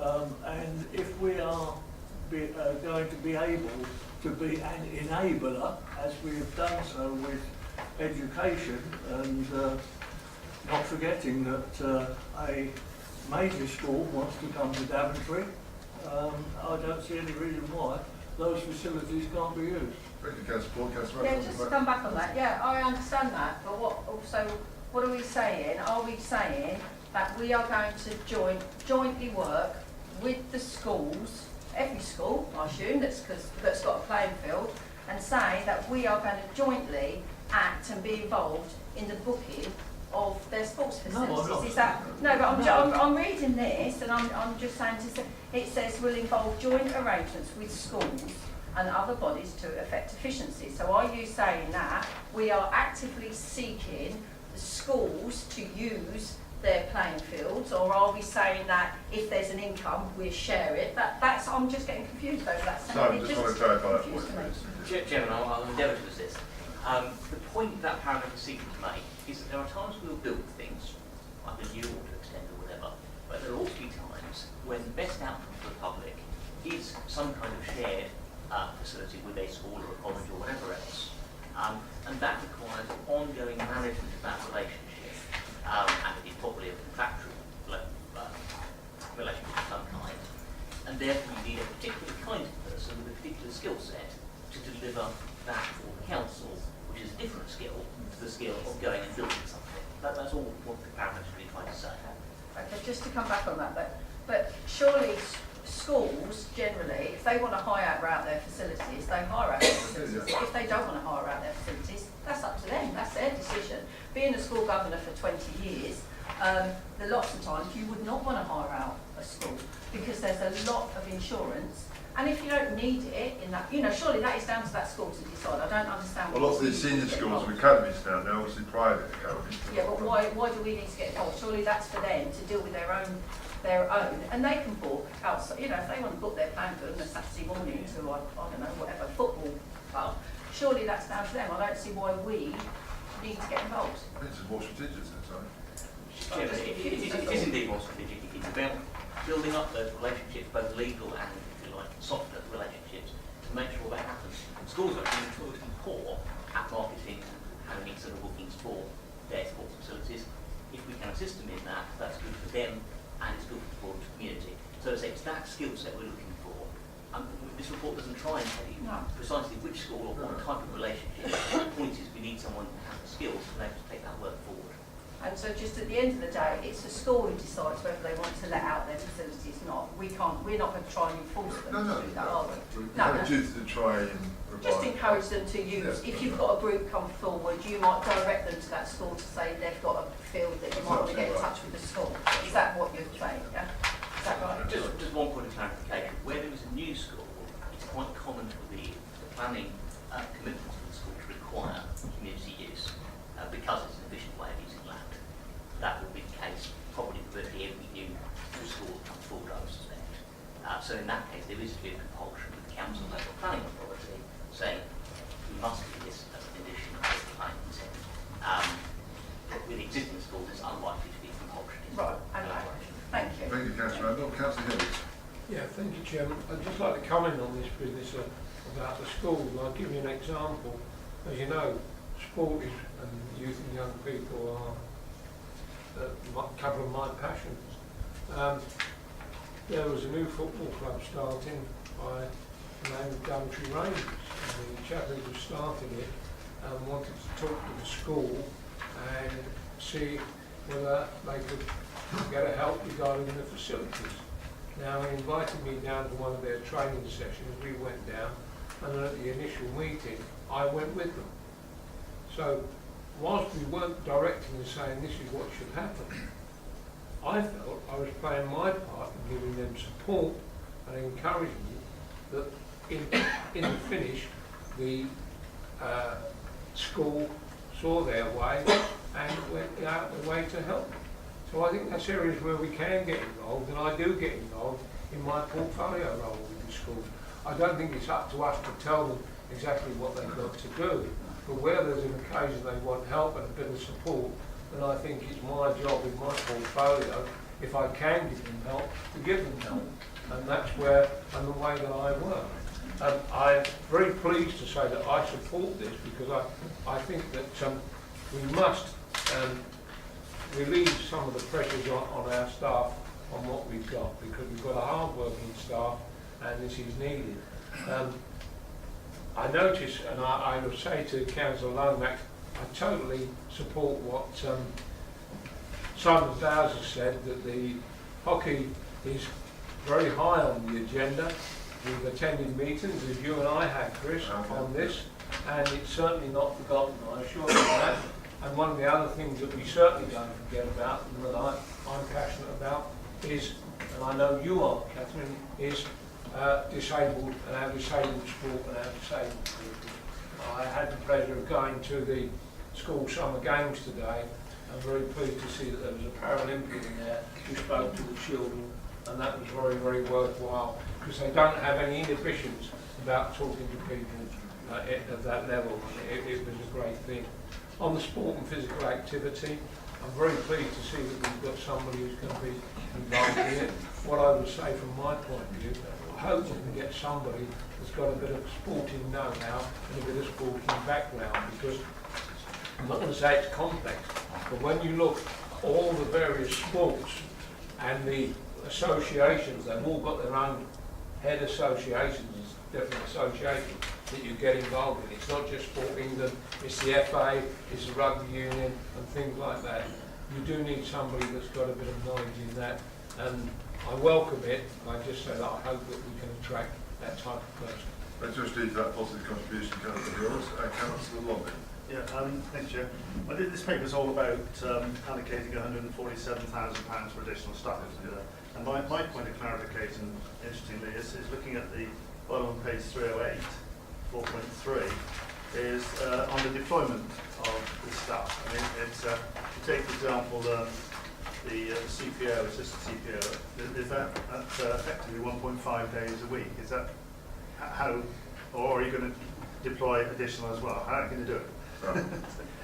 Chairman, as the report explains, we've done a mixture of changes within the current resources, which the Chief Executive has the authority to approve and has done so, and changes which go beyond additional resources. Within the changes I've made within the resources, we've got 0.7 of an assistant CPO, so the 0.3 makes the post up to a whole post. That's it. Yes. Thank you. On the strategic point of education, Councillor Randall, it's important to understand that education, the future of education at Daventry, has been one of the baselines of our growth agenda for many, many years. And we are heavily involved at strategic level to try and get better facilities into Daventry, to try and stop the flow of our children and students going across the border to Warwickshire or elsewhere. It's ridiculous. You live in a town like Daventry or the Daventry area, you should have good facilities in this area, and work is ongoing there, and we're making some good progress. I think that's so important for everybody in this area to understand that education and training, and we've got, you've seen Northampton College, Malton College, all good colleges in this area, but we're still looking for more. Because I think the key thing is for kids to be going to Warwickshire or elsewhere, it's ridiculous. To come to live in Daventry, there's a lot, thousands more going to come to live in this area in the years ahead, and there should be good enough facilities to make sure they stay here rather than go elsewhere. And we're working very hard on that behind the scenes, even though we're not formally the Education Authority. It's part of the growth agenda. Okay, can we, sorry, is that wasn't a hand, no. Can we agree the recommendation, please? Great. Thank you. We now move on to our last item, actually, which is the delivery of the Daventry Canal Arm. Councillor Paul. Yeah, thank you, Chairman.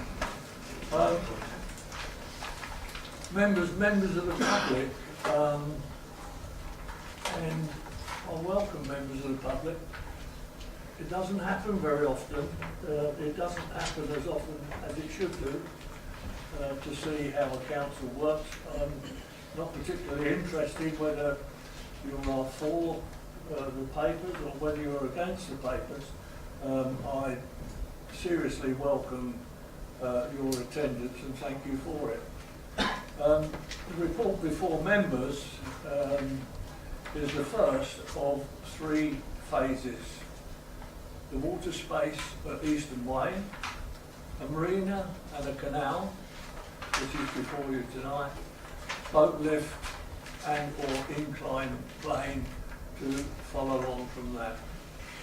The canal will be part of a linear park. Now that linear park will form a barrier between the eastern side of the country park, which has no conservation designation whatsoever. So it will form a barrier. It will also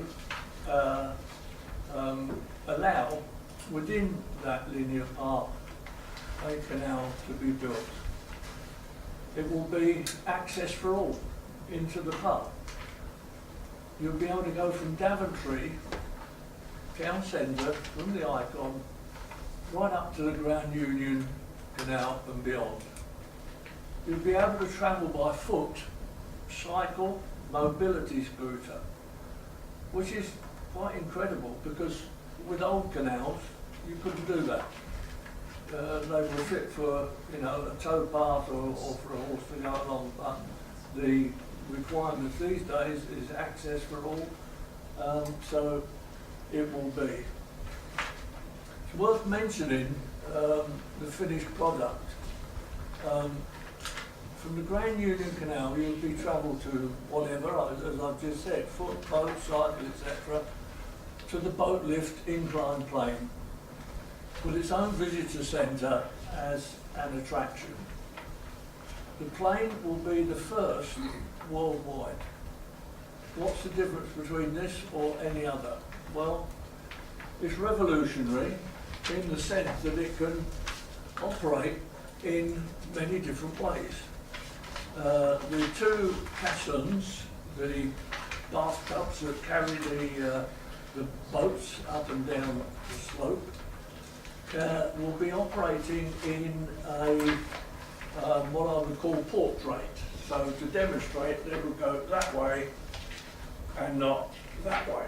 Yeah. So consequently, it will take up far less land. I was talking with consultants, engineers last week, and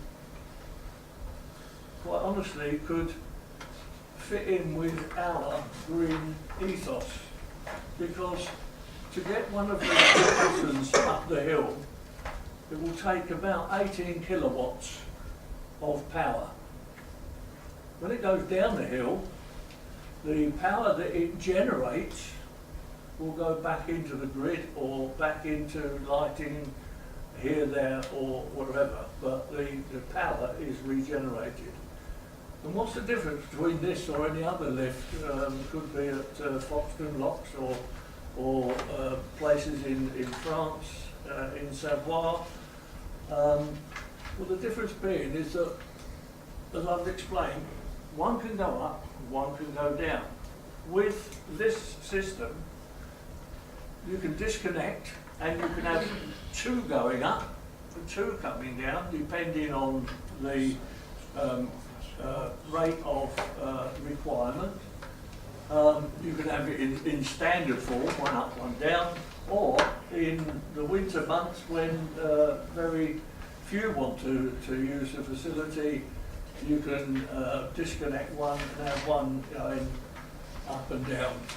All the time it's going down, as I said before, it generates power which can go back to the grid.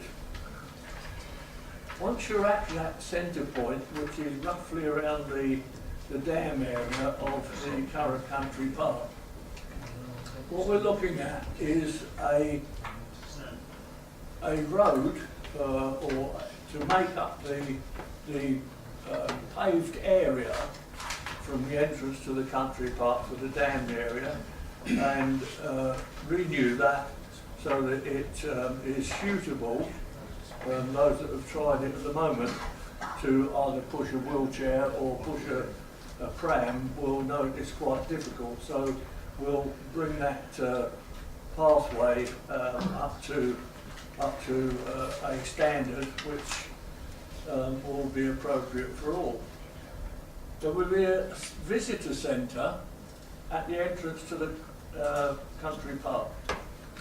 A visitor centre, cafe, restaurant, a hire facility to hire bicycles, to hire mobility scooters. So that in fact will form part of a canal experience. And when I say a canal experience, it will attract. There is, with everything, risks. We have an excellent record of managing matters with risk. We have forward funding many projects and or kick-started. This one is no different. The advantages that it will bring to Daventry regarding environment, biodiversity are self-evident. It doesn't need explaining with a linear park going right up to the Grand Union Canal. The economy will benefit undoubtedly from the increase in visitors. I recognise this along with Milton Keynes, Bedford, where people want to travel to water to identify. And it will undoubtedly lead to an increased employment offer, because if you've got visitors, you need people to look after them. Statistically, 150,000 people visit the Anderton boat lift a year. They go there, they go on a boat, they go up and down, and they come away again, and whilst they're there, they either use the hotel, cafes, etc. I've been criticised for talking about the Falkirk will. However, with only about 5 million people living in Scotland, Falkirk attracts somewhere in the region of 400,000 visitors a year and has been responsible for the regeneration of the Falkirk area. The Crick Boat Show recently attracted 27,500 people. The tourist visitor economy is worth billions, absolutely billions. And I want it for Daventry so that we are able to regenerate areas like Southbrook, like the parts of the Grange.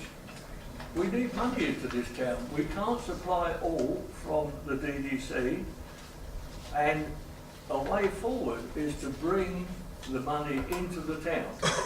What else will it do? It will secure investment, and as I've already said, kick-starting the project.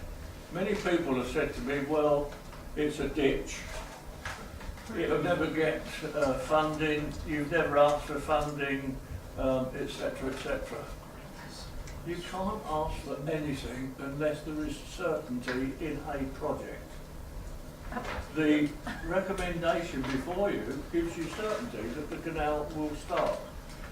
The leader of council, myself and Councillor Longley had meetings on Monday coming with developers for Site 3, which is the water space, which will be the second phase of the canal.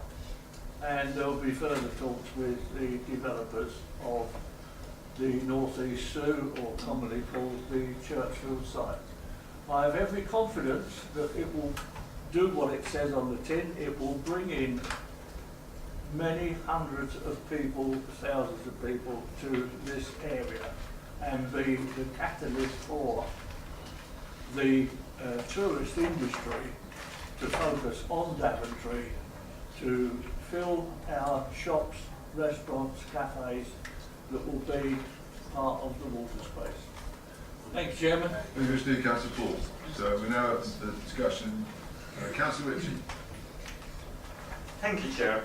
I have got a number of questions I want to ask, but I first want to ask just how we got into this situation. We've got a proposal here.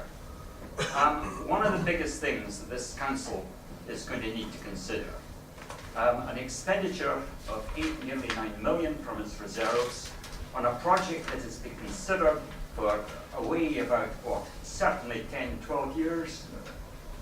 And yet it is here, starting at page 313, on a long agenda. And that is the only notice that most of us got of this item. I was appalled, Chair, at your decision not to take this earlier in the meeting. As a council, we are here to serve the citizens of Daventry District. We have citizens here. There was no reason why they should have been required to sit through long, long discussions about things for which they did not have papers and therefore would not be understandable to them. There was no reason why we should not have allowed people to gather earlier in the meeting. I think that was an unfortunate decision that you took. However, my concern is the way that we, as councillors, have been treated. The report, the consultant's report, to which this document refers, was delivered in January. Now, I also asked for a copy of the contract that was given to the consultants. Nobody has given me one yet, because I wanted to know when that contract actually began. It was a big job the consultants did. I'd be interested to know whether it was put out to open tender, how much we actually had to pay for the work, but it is not something that could have been done in a matter of days. The planning of this bit of canal must have started sometime way back last year. Yet we were not put in the picture. Of course, there are issues in which it may be that senior councillors need to have discussions about what the options might be. But when it gets to the stage that you are paying money for a consultant's report, then at that stage, the council, all councillors, ought to be in a position in which they know what is being done with resources, what avenues are being explored. Back in January, we had a long planning committee discussion about a planning application for not the complete canal arm, but most of the canal arm. It is clear that you, and perhaps there are a number of other people, knew that you were going for a much shorter option at that stage. You were not going, you could not see that in the foreseeable future it was going to be possible for you to deliver on the application that you were making. And yet you allowed that discussion to go ahead without any mention being made about the fact that you may need to settle, at least I say in the foreseeable future, for a very much shorter project. Of course, you will know that I have never been convinced about the case for this whole canal arm. But we're not talking about the whole canal arm, or even the bit that we took planning permission back in January. What we're talking about is a short bit of canal that doesn't connect to anything. Councillor Poole has talked about the economic benefits and the visitors that it's going to bring. Yes, visitors may come from, from places to see what Daventry, to see a pond. The original proposal was based on the number of boats that went along the Grand Union Canal, an assumption that something like, it is there in writing that about 25% of the boats might come up that canal arm, and the numbers of visitors that would bring to Daventry. It is not going to happen. I could understand that there could be a logic, and indeed the whole logic of the proposal appears to be around the requirements of the Churchfields developers. And I can fully understand their concerns. They are going to have a hard job selling homes if people know that at some stage quite soon, at the bottom of their garden, there are going to be major excavation works. They want to know whether there is going to be a canal, when there is going to be a canal, or whether there will not be a canal. I would be interested to know whether the developer actually wants a canal, or whether if we had this access that Councillor Poole has talked about for people of all ages by all means of transport other than by boat, making their way down through the countryside of the Grand Union Canal. That to me would be something that I would enjoy at the bottom of my garden. I would need to have a canal. But are we doing this? Do we need to actually have this farce of I can't even call it a canal when it doesn't actually connect to other waterways? Do we need to have this farce merely because we are not willing to give way so that the Churchfields development can actually go ahead? And of course, I accept that regrettably we need the Churchfields development for a whole lot of other economic reasons. I'm just amazed that we have got ourselves into this situation. I'm also concerned, though, about our procedures over money. Now, we have been assured for a long time that the major costs in constructing the canal arm would come from external funders. And while some of us, cried out that it was such an appalling waste of money, you at least had a point if you could come back and say, well, yeah, it may be a waste of money, but at least it won't be a waste of our money. This is money that will come from developers, not from developer, but perhaps foundations, from other grant-giving bodies. It will not be money that we could use for any other purposes. But if we are taking money from the council's reserves, then the situation is quite different. If we started this discussion by saying, look, Suppose we are in a position to take 8 to 9 million out of our reserves. What would we want to do with it? I think that if most people had a discussion, they would not come up saying, let's build 3/4 of a mile of canal that doesn't go anywhere. With that sort of money, how many affordable homes could you build? You could build them in the same way as we built in Middlemore, to be let for rent that actually gives an income. I would guess you're probably talking about 40 to 50. Think what you could do to transform Bowen Square that so badly needs to be renovated, to be made decent.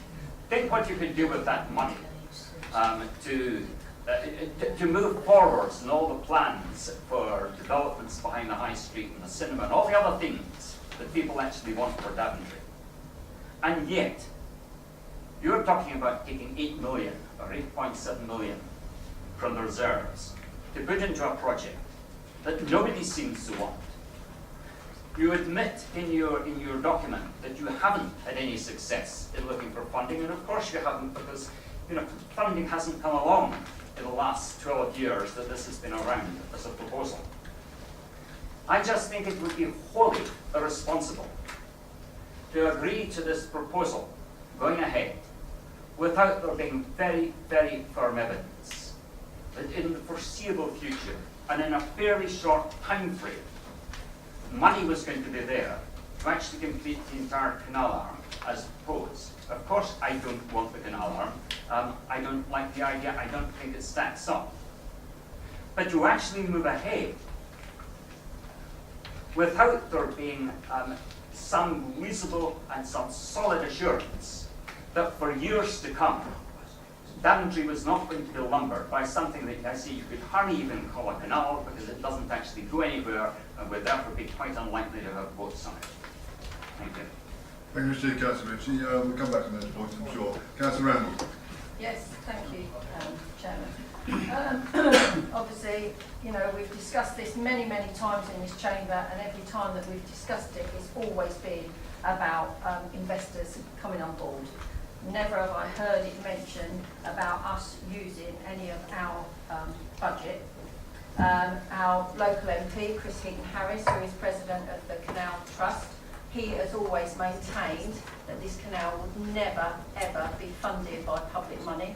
It would always be from investors. They've been actively going out, as we have as well, I assume, to try and find investors for this project. Found. Why? Why have we got no investors wanting to invest? Maybe because they see that it's a ludicrous idea. It's just to have a piece of water to put forward before this council that you're going to use 8.7 million to build a piece of, dig a ditch, that's what it'll be, dig a ditch. I have seen reports over the years that there've been concerns how it is ever going to be filled, especially if times of drought. So you might dig a ditch and not even have any water in it, or dig a ditch and have a bit of stagnant water in that nobody's going to be able to use, the boat's not going to be able to get there, and the boat's not going to be able to get out. So if you don't get any investors come forward, which they haven't done yet, that is what you're going to be stuck with. And I agree with Councillor Ritchie to put this on page 313 when you're looking at spending public reserves of 8.7 million is an absolute disgrace. Why is it on page 313? Why isn't it on the first item of the agenda? Why hasn't this, we're not talking about, it is in Daventry, but we're not talking about Daventry people's money now. We are talking about the whole of this district that's going to affect every single village in our district. It's appalling. Do they know that all of you are going to be, we're all going to be voting in full council on this? It's like the only councillor that actively put on any of his literature that he was for the canal was Councillor Long. And Councillor Long lost his seat. So if every one of you in this is so keen on this idea, which you clearly are because we've discussed it so many times in this chamber, and yet none of you have stood up and said, we support the canal one. We actively have said we are against this. We think it's a huge waste of money. There's plenty of other things.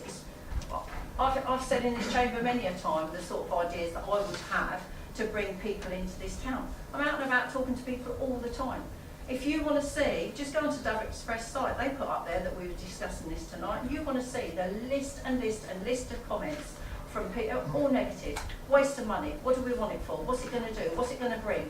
We have got people leaving this town en masse, not just for schools.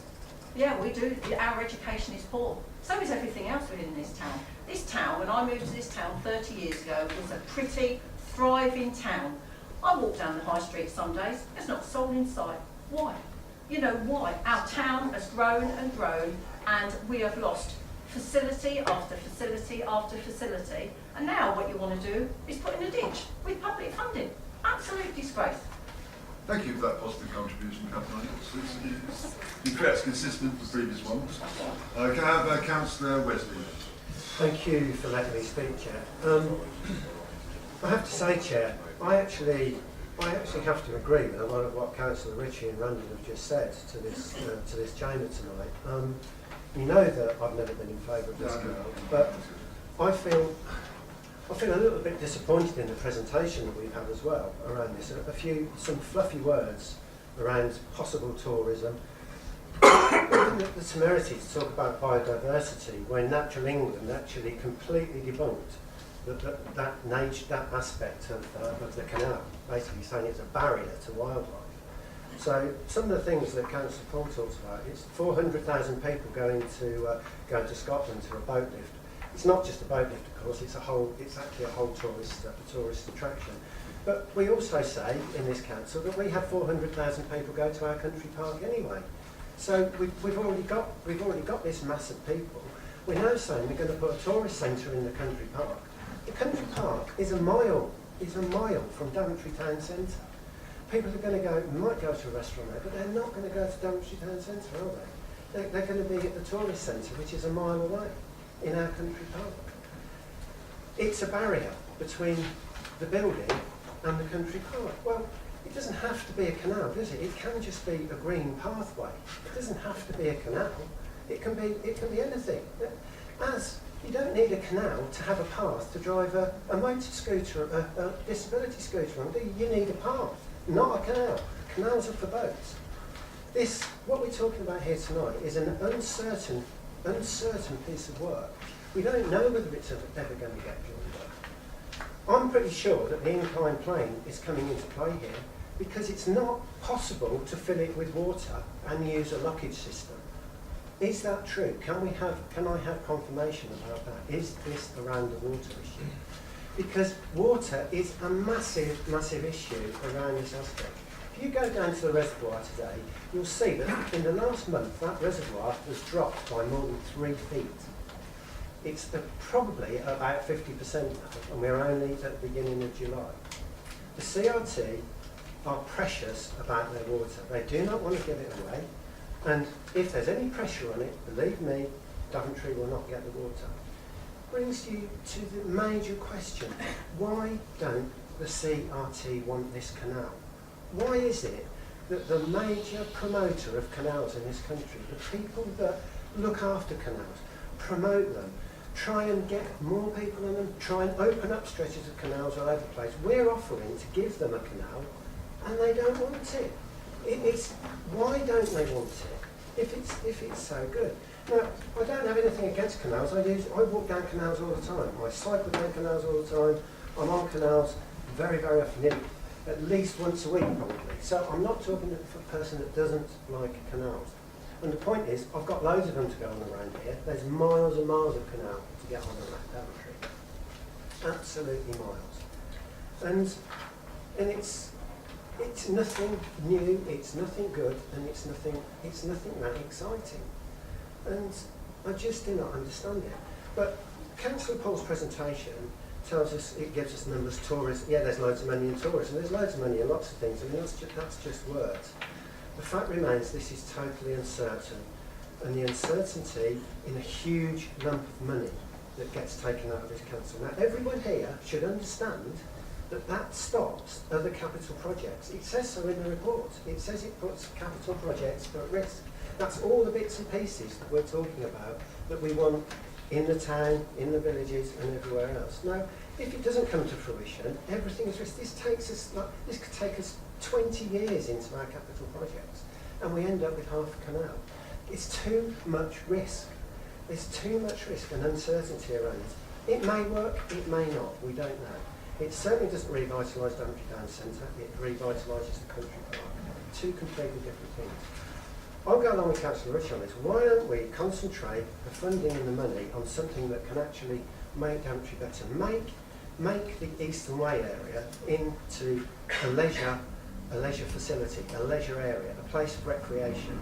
Instead of building that part of it, concentrate all of the money on that part where people can actually come in and enjoy restaurants, pubs, games, etc., etc. Put all the money, not housing estate. Take the houses out. Use the money that you're going to dig for the canal and put it into the Eastern Way area. But just go. Sorry to go on about this, but I will go on about it because it's actually in the report. It talks about the Green Book analysis. It talks about how we came to this decision. That decision is 12 years old. Any project that works on the Green Book analysis and evaluation talks about constant evaluation of that and constant updated figures. The Green Book has actually, the analysis programme has actually been updated since 12 years ago, and there's other aspects to it. We haven't followed any of those. Because the Court's given us no numbers there, no real numbers on anything about how this gets paid for. There's no business plan. There's talk about, there's talk in the report about pleasure boats. There's talk it's just so airy-fairy as to be unbelievable. And I can't believe it's come to this chamber in this state. The report is thin and it's threadbare and there is nothing in it. I mean, I'm just totally confused how it's come here with half a canal, and it's just. Sorry, I've got loads of points on here, but I'm just going to cut to the chase here. I mean, for me, it's uncosted, it's uncertain. There's no cost-benefit analysis presented, which we've been promised. There's no business plan for all of the operations within it. There's no information on the ramifications on the structures around it and how that's going to affect the Sue and how it's going to affect the country park. I don't think the water is available from the brook. I do not think that tiny brook is anywhere near capable of filling the canal. I genuinely don't. And before anyone says anything, oh, our consultants have told us it is, they've been wrong at every single point about the water on this canal. They've been totally wrong, which is why we've had to have three consultancy reports, I think, on it now to try and make it work. And as far as I'm concerned, even from the last planning permission, that consultancy work on the locks still did not work because the CRT wouldn't accept it, which comes back to my point, which is why we've now got an inclined plane, because it's the only way to conserve the water. I just question the report's recommendations based on the risk factors over the capital expenditure, the risk to money, and the actual non-event of any business plan and certainty on what that investment return is in this canal. And I really, really think that this strategy group should think seriously and send this back for more evaluation and thought, and probably throw it out and actually rethink the whole thing. Thanks for the Councillor Wesley. Obviously we had private discussions some time ago about this and your views on that. Just some specific points there, Simon, you was asking about technical points. Yeah, certainly on technical details. No, the reason for proposing the incline plane in this report is nothing to do with problem water supply or conflict with the surveying or that technical issue is not a great concern. The reason that recommendation 5 is there is because we have barracks, developers of the North East Sea, who want to know what they're working up against. They didn't like the idea of the raised boat lift. Therefore, the intention, if members choose to go down this route, is to be given out clarity about what they will be facing. So that's why that's there, nothing with water supply. In terms of a business plan, clearly if this is approved, then a business plan will be forthcoming, as it mentioned in the report. And in terms of CRT, I'm not sure what the reference to CRT refusing is. They have an argument about the design of a bridge they didn't like aesthetically. That's one thing. I'm not aware of any other refusal. Sorry, Simon, they still have concerns about the water supply, don't they? That was another aspect of the planning permission. And they don't want it. They do not want to take it over. We tried to offer it to them and they do not want to take it over. Sorry, so back for the chair. Okay. Sorry, Chair.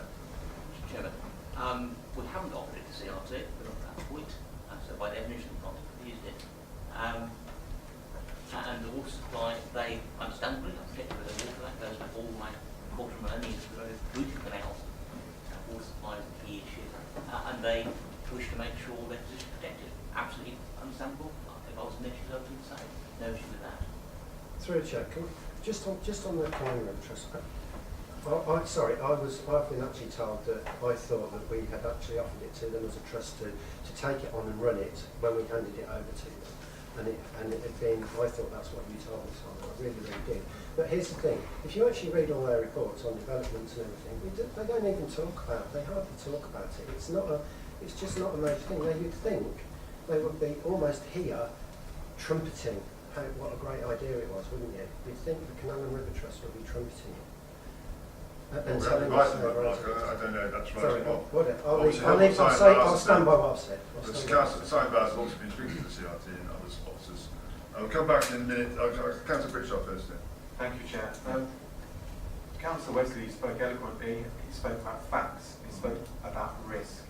Risk to the reputation of this council as we go forward without any certainty that this can be completed within any amount of time. It's taken 12 years. You've been turned down by national lottery funding. Is that right? Have you been turned down by heritage funding? You've been to Cannes to try and get investment, and no one has been forthcoming. Nobody. So here we are now, 12 years later, after the original conception of this idea, where we have no funders, so you've changed, put the burden upon our taxpayers throughout the district unfairly, so that we can then replenish our reserves that are going to go towards option one. Option one, which, by the way, for every 1 metre of ditch that's developed will cost over £8,000. For half a canal with two ends to it and no thoroughfare, no waterway. I can tell you, Councillor Miller, that you know I live in Bolton and Welton, surrounded by canals. In fact, you are aware this district is well resourced with waterways and canals anyway, aren't you?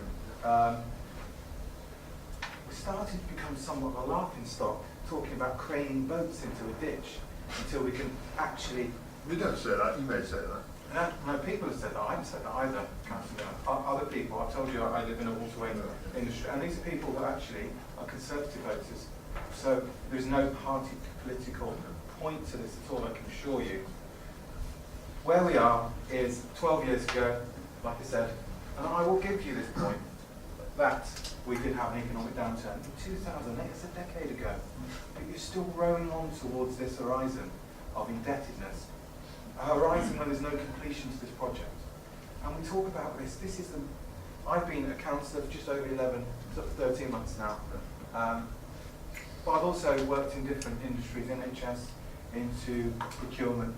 This does not add up in any way. We should all be fearful about the risk to our electorate.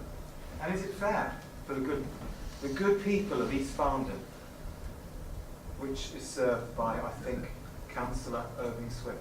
That's right. That's right. Is it fair for them to do a round trip of 40 miles, which would take an hour, to visit a ditch, to look at it, and they have to contribute to the cost indirectly? Is it fair for people within this town who don't have housing to look and balk in admiration of development, of a waterside development, and I think how pretty, how beneficial it is to them, where they have contributed and paid for it? Is it fair that they've not had a voice in the democratic decision of funding this from taxpayers' money? Now, we talked about representation, didn't we? We talked about percentages of polls, and we returned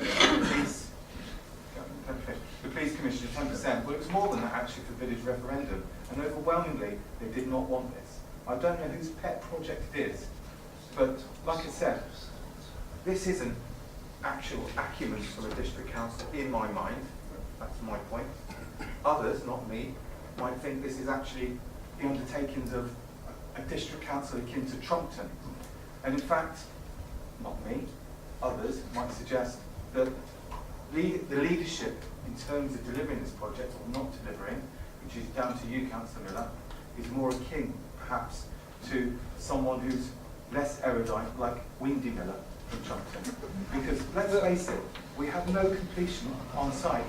We are rowing towards a £14 million deficit in terms of making sure there's completion to this.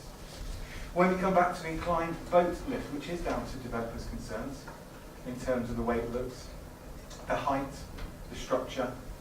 Well, there was actually one other inclined boat lift that was built. That's built in 1900, and it lasted 10 years because it wasn't commercially viable. Boats will stack up, they will queue for 30 minutes or so. That's in the modelling. That's in the Daventry Canal Association. To then traverse an area, when you get the boats there, of course, traverse an area for them to turn around and look at private moorings and private infrastructure in terms of housing. Those are my points. Thank you, Steve, for those points. I just want to respond I'm not going to get personal about it, I'm just going to respond on a couple of those points if I may. This is nothing new. You know yourself, or Wendy knows, for years it's been on part of our overall agenda for the town vision. You see councils actually, I won't mention names, I see councils who do nothing. And this council actually does quite a lot. We have this long-term vision, we mentioned education earlier, one of the long-term visions of this economic agenda for Daventry district. And you mentioned East Farndon. East Farndon use Market Harbour, on the border of Market Harbour. Others might use Northampton, on the border of Northampton.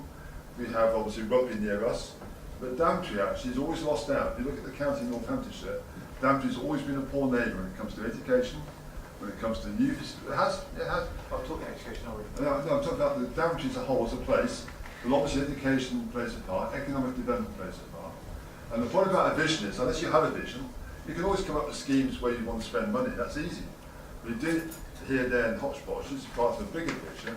And what I would say to you is, this is very challenging. But also, once you start it, we know after discussions elsewhere, I can't talk about everything, we know we can get a lot more money into this area, not on the back of this canal arm alone. But that money could actually pay for the canal arm.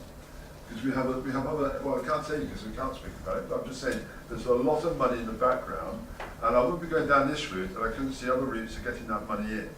And whilst you may not like the principle, and I fully accept that, this is good to have your opposition with some good points. You're making good points, you're actually making some valid points.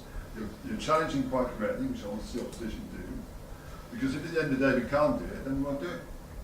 And the point about this principle is that we think that this will actually encourage investment into this area, and it's about jobs, long-term jobs. This is a long-term project. It's not going to be built overnight, it never was going to be built overnight. The canal arm, the whole point about this is, Councillor Pritchard, it was never going to be, it's always going to be long-term, but alongside because it is long-term nature. But the point I'm saying to you is, yes, I agree with you, you don't want to build half a canal arm, that's it. But then there's things you could do around that if that was ever, that's the worst case scenario. But what I'm trying to say to you is, unless you've got the vision and the willingness to go for it, with proper governance and proper scrutiny, which you'll do now, then we should at least test the idea. And that's what we're here to do tonight. Councillor Shepherd. Chairman, thank you. When we reorganised ourselves, goodness knows, pretty well 15, 20 years ago now, and retained, as a small council could, a sort of quasi-committee structure. One of the benefits we were told at the time was to engender debate at full council. The reason being that we make recommendations here, as we know, and the debate is at full council. That is jolly helpful, because that means that a decision such as relating to the canal is not made by the leader, it's not made by cabinet, it's made by every single member voting here in a few weeks' time. Debate is obviously to be encouraged, as long as it starts with facts. We are engaged in looking at the vision, and the vision it's a matter of faith almost, that it can be delivered. We have delivered a lot of benefits to the town through that particular vision that was started off, as has been said, 12, 13, 14 years ago. We wish to engender and encourage the pretty thriving town that Councillor Randall refers to, which frankly we still are. We could be a lot more successful in dealing with that, I'm sure. The vision of this canal has been with us for some considerable time. The debate comes to a head because it is being coincided with development. So we must have a more thorough debate resulting in a particular decision in a couple of weeks' time. The recommendation, I suggest, should be followed in full so that we can engender and properly take further this debate in a couple of weeks' time. I have been very concerned at this is a very comprehensive and excellent report which goes into the pros and the problems, the challenges. It goes into the challenges quite properly, giving those opposing the scheme quite a lot of ammunition.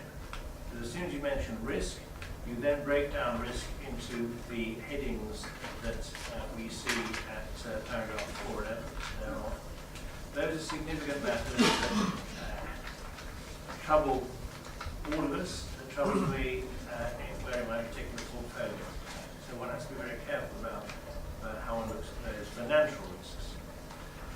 A small point, but an important one, is that we're not actually paying for this from capital reserves.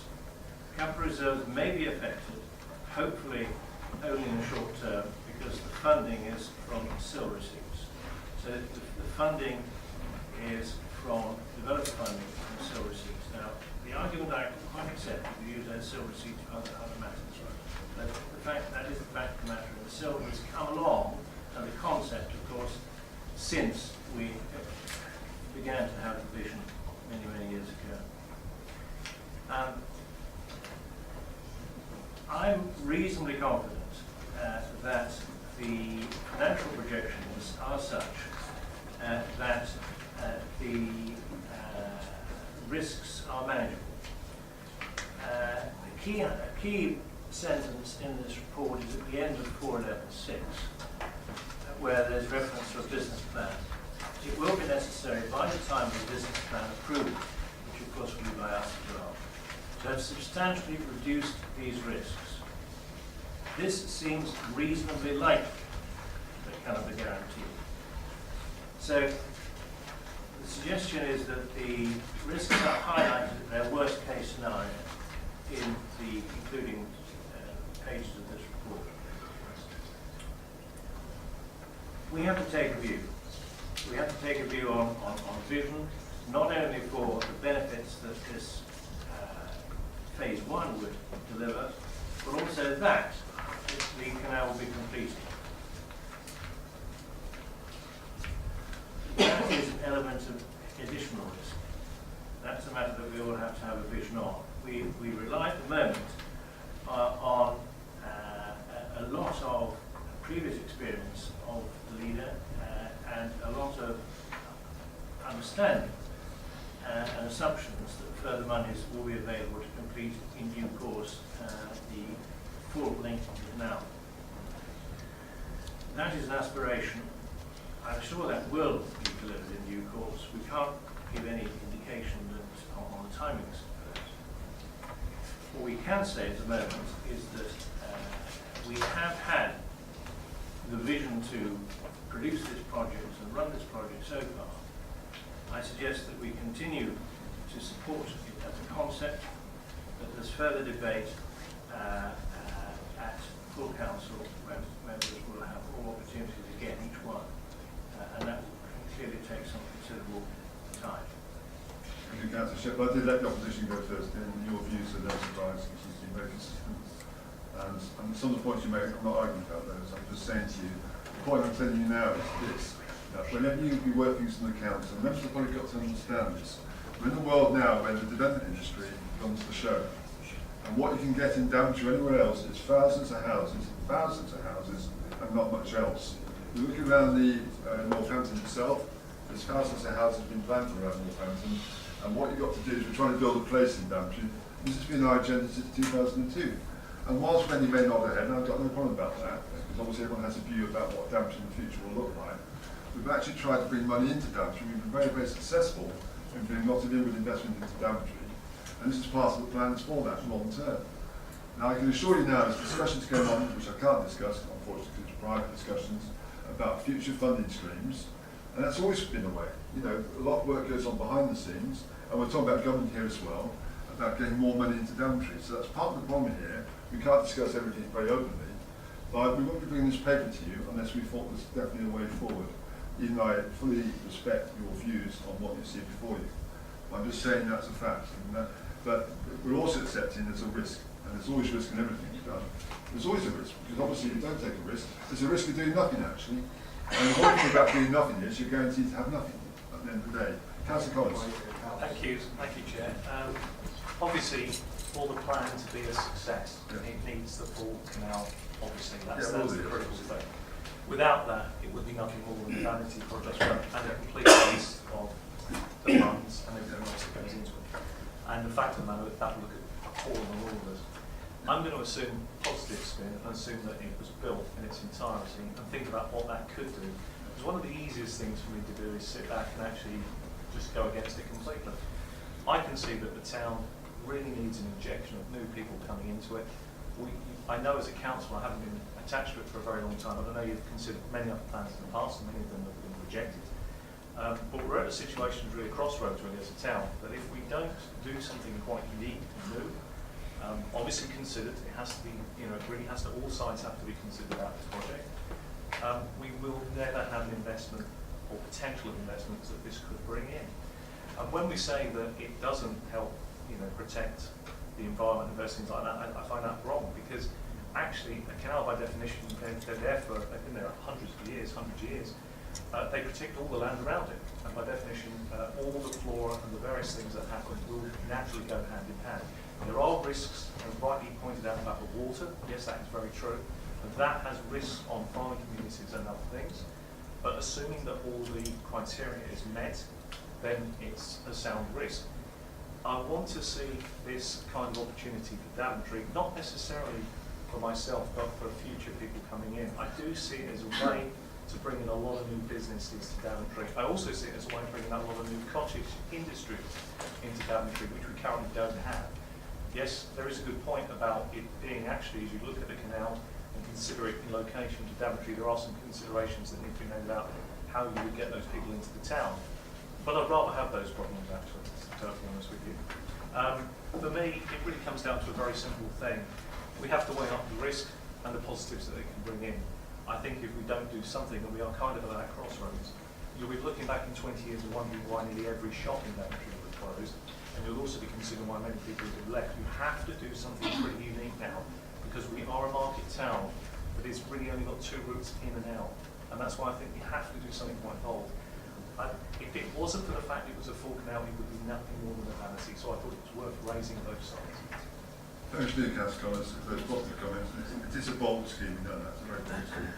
Right, open for more discussion. Councillor Howard, Thank you, Chair. I'd just like to say I went to the Creek Boat Show recently. I'm not a fan of canal boats myself, I like going down the canal. I found it quite interesting listening to people. I went out through a communications research myself and listened to what people had to say. Now, obviously it outweighed it, because the people that I was speaking to want to come down the Daventry Canal, don't want to go on the boat with it. But these, I was listening to the converted. What I would like to say is, I'd like this to go forward tonight for the simple reason it's going to go to every single elected member, not just what is perceived to be the Tory party here tonight.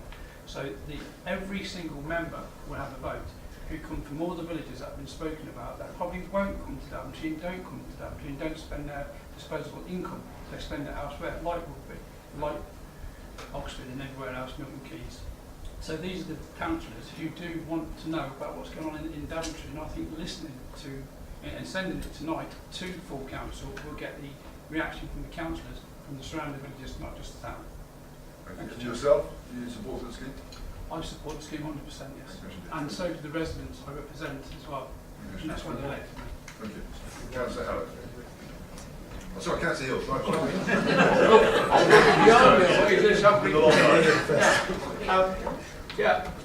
I've listened very carefully, and I understand the concern. We've got to. It's like anything. Democracy, people are allowed to put forward their views, and they have to be listened to. I take on board what Councillor Shepherd said. It's an aspiration. Now, I first joined the council in 2002, and I remember going to a meeting at the Abbey where this was first raised. And what I have to say there were members of the town council, there were members of our opposition there that day, and I was very surprised that day we had unanimous agreement.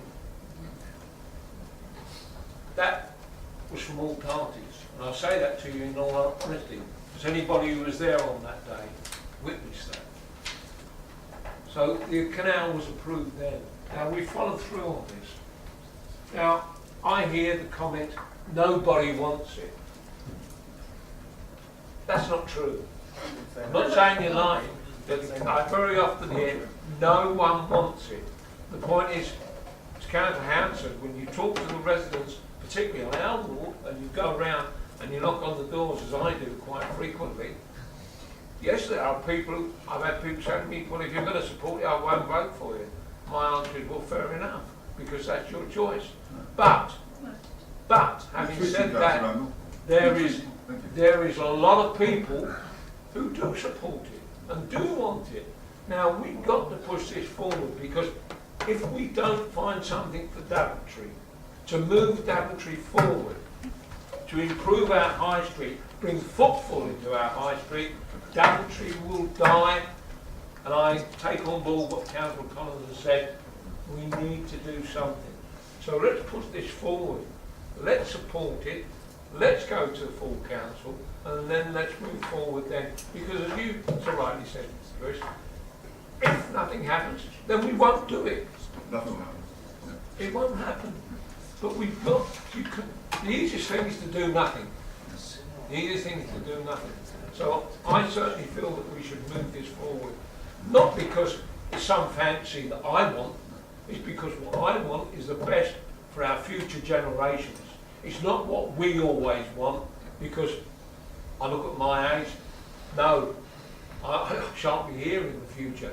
But future generations are going to want something better in Daventry. And I remember when I first came to Daventry, I remember that first meeting, there was a unanimous support that we got that must have been something that all parties supported it. So therefore I think we should move forward with it. Members do, Councillor Hills. Councillor Frenchman. Thank you, Chair.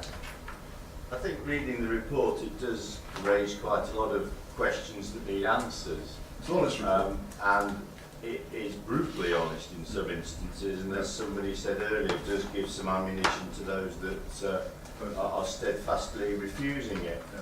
However, in my view, if we stop it going forward, those questions that are raised by everybody don't get answered. So we don't find out whether it actually will be a success. Because by agreeing to this evening and in council in a few weeks, doesn't mean we're going to spend the money. It means we are continuing along the path towards spending the money, and that will mean that the questions that have been raised here, both for and against, will be answered properly. And I'm really hopeful that when we come to commit eventually to spending £8.7 million or whatever the final figure is, that everybody in this chamber who is an elected member will have every single fact and figure at their fingertips to make that proper decision, which we can't do at this point because we need to push it on further, to do further investigations and to find out these discussions that Councillor Miller was alluding to and the other things that go on behind. So even though I'm not on the committee, I would on strategy, I would suggest that it is pushed forward and these questions, which are legitimate, can be properly answered. That's a very good point. Members do, Councillor Frenchman. Councillor Moore. No, I'd just like to fully support Councillor Frenchman's comments. I think they're very valid to this discussion, and I actually fully support and hope that this project will go forward. Interesting, yeah. Interesting, Councillor Moore. Who hasn't spoken yet? Who hasn't spoken yet? Councillor James? So I thought you had your hand up, right? Can I ask a completely non-political question? Of course you can. You are allowed, you know. You are allowed. Here about concreting front gardens over. building all these new houses creates flooding problems. Wouldn't there be plenty of water from the 4,000 roofs? There you go. Don't go there, Councillor James. Where will that water go? I'll tell you later. The water goes. Chairman, the water It goes down. The water comes off at speed, it has to be captured and balanced is the jargon before it's allowed to be discharged into water courses. And the developer is currently working through how they're going to achieve that in the most effective way. Sorry, Councillor. Sorry. What of water? It could be a lot of water, yes. Councillor Chandler. Thank you, Chairman. I don't want to say much because I agree with what colleagues have said earlier, that this needs to progress in order that we can address some of the problems. But I did want to make the point that it was raised earlier that during the discussion of the planning application, for which permission was granted to build a canal, questions weren't asked as to how it was to be paid for. That's not a planning matter, Chairman. The fact that you've got permission to do something doesn't mean to say that you can do it or even will do it. Well, any applicant, but you can't make any progress at all without getting that permission first, so that you can then go to people and say, look, we have permission to build a canal, we have this vision we want to build a canal, now will you join in the project? And just as almost as an aside, in 1994 I chaired the first meeting of a group in Yelvertoft village who discussed whether or not they could build a new village hall. And most of the people around the table were saying, well, there's no point in saying we'd like this or that, because we'll never be able to do it.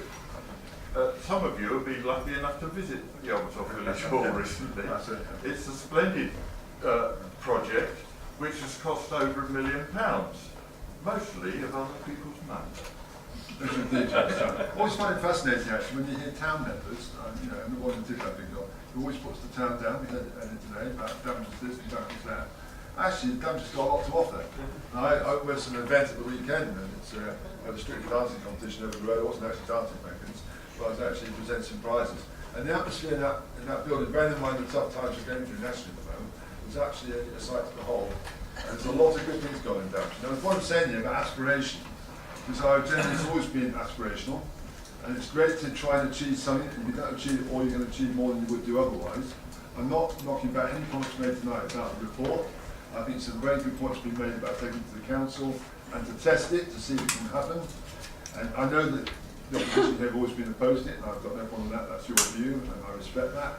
I think to test this, and I know for some members, including their own side, Councillor Wesley, and Councillor Wesley has spoken to me personally over the months on this, so it's nothing I know about that. And Councillor Wesley obviously has his point to make, and then our group, we have open discussions. And the point about this is the cabinet system is the worst system, because there the leader of the cabinet take a decision, and it goes through. At least here we open it up for open discussion. This report, as you will know, is a very honest report. All the pros and cons are in there, and we don't hide it away. That's why we want open debate, and that's why we welcome your comments for the challenge. But the point I'm saying to you is it's dead easy to do nothing. I know that from other councils, I know it's dead easy to do nothing. But we have a duty. We have a duty in Daventry and District to do that best for our residents, not only now, but more importantly moving forward to the years ahead. And that's why the education factor is very, very important. I won't go into all the work that goes on behind the scenes, because we'll be here a long, long time. But we do everything here, whatever people may want to ridicule, we do it for the best of reasons. We don't do it to create a bit of a fun idea. We do it with serious intent about the future economy in this area. We are in competition in other areas, and I'll let Councillor Coulter come back at the end. I just want to say we are in competition in other areas, and we always have been. And I really mean it sincerely, that we do our very best for all residents in our district, even though obviously if you live around Daventry Town, what goes on in Daventry Town won't necessarily affect East Farndon, but East Farndon have Market Harbour. That's all of us in every area have a if you're on the edge of the district, you have other areas near you which you may make use of. I think Daventry deserves better, and that's why we've done not just about the canal, but a lot of things. We're doing our very best to make sure Daventry's never forgotten again, and that we invest a lot, get a lot of inward investment. We do very well on low unemployment rates. Low unemployment rates are very, very low, and we want to continue that. We have a lot of interest in our agenda because of what we promote. You may remember 10 years ago, those who were here, we had the driverless pods, or where we are now, 10 years later. Yeah, the pods are in business now. I think the pods are here, the driverless vehicles of the future. So we can see the future then, and you know, it may not be right for Daventry. In fact, Daventry at the time, that's the very point we made actually. It might be right for Daventry, but we got our profile worldwide, and it wasn't negative, it's very positive. And the point about us is we look ahead. Unless you look ahead and plan for the future, you'll get nowhere. This is a risk, and I think there's some very good points to be made tonight about this goes to the council in 3 weeks' time. We have more debate, but as I said, I think we should need to test it more. There are other options down the line which we can't discuss here, which might change some thinking. So let's see where you can go on those. And I want to just say I want to thank the opposition for their comments tonight, and those who don't necessarily support it. I think challenge is good. And I'm going to hand over to Councillor Paul now to sum up as the portfolio holder on the paper before us. Thank you, Chairman. Couple of things. I mean, I tried to make my announcement or my submission at the beginning as short as I possibly could, depending on the hour. Pick up on a couple of things, if I may. I think it was Councillor Pritchard said the council's reputation. I totally agree with Councillor Pritchard. Yes, there is matters to be seen regarding that. With regards to the fact that, you know, here it is 12 years later, imagine the situation where we had a plan, we had an educational quarter,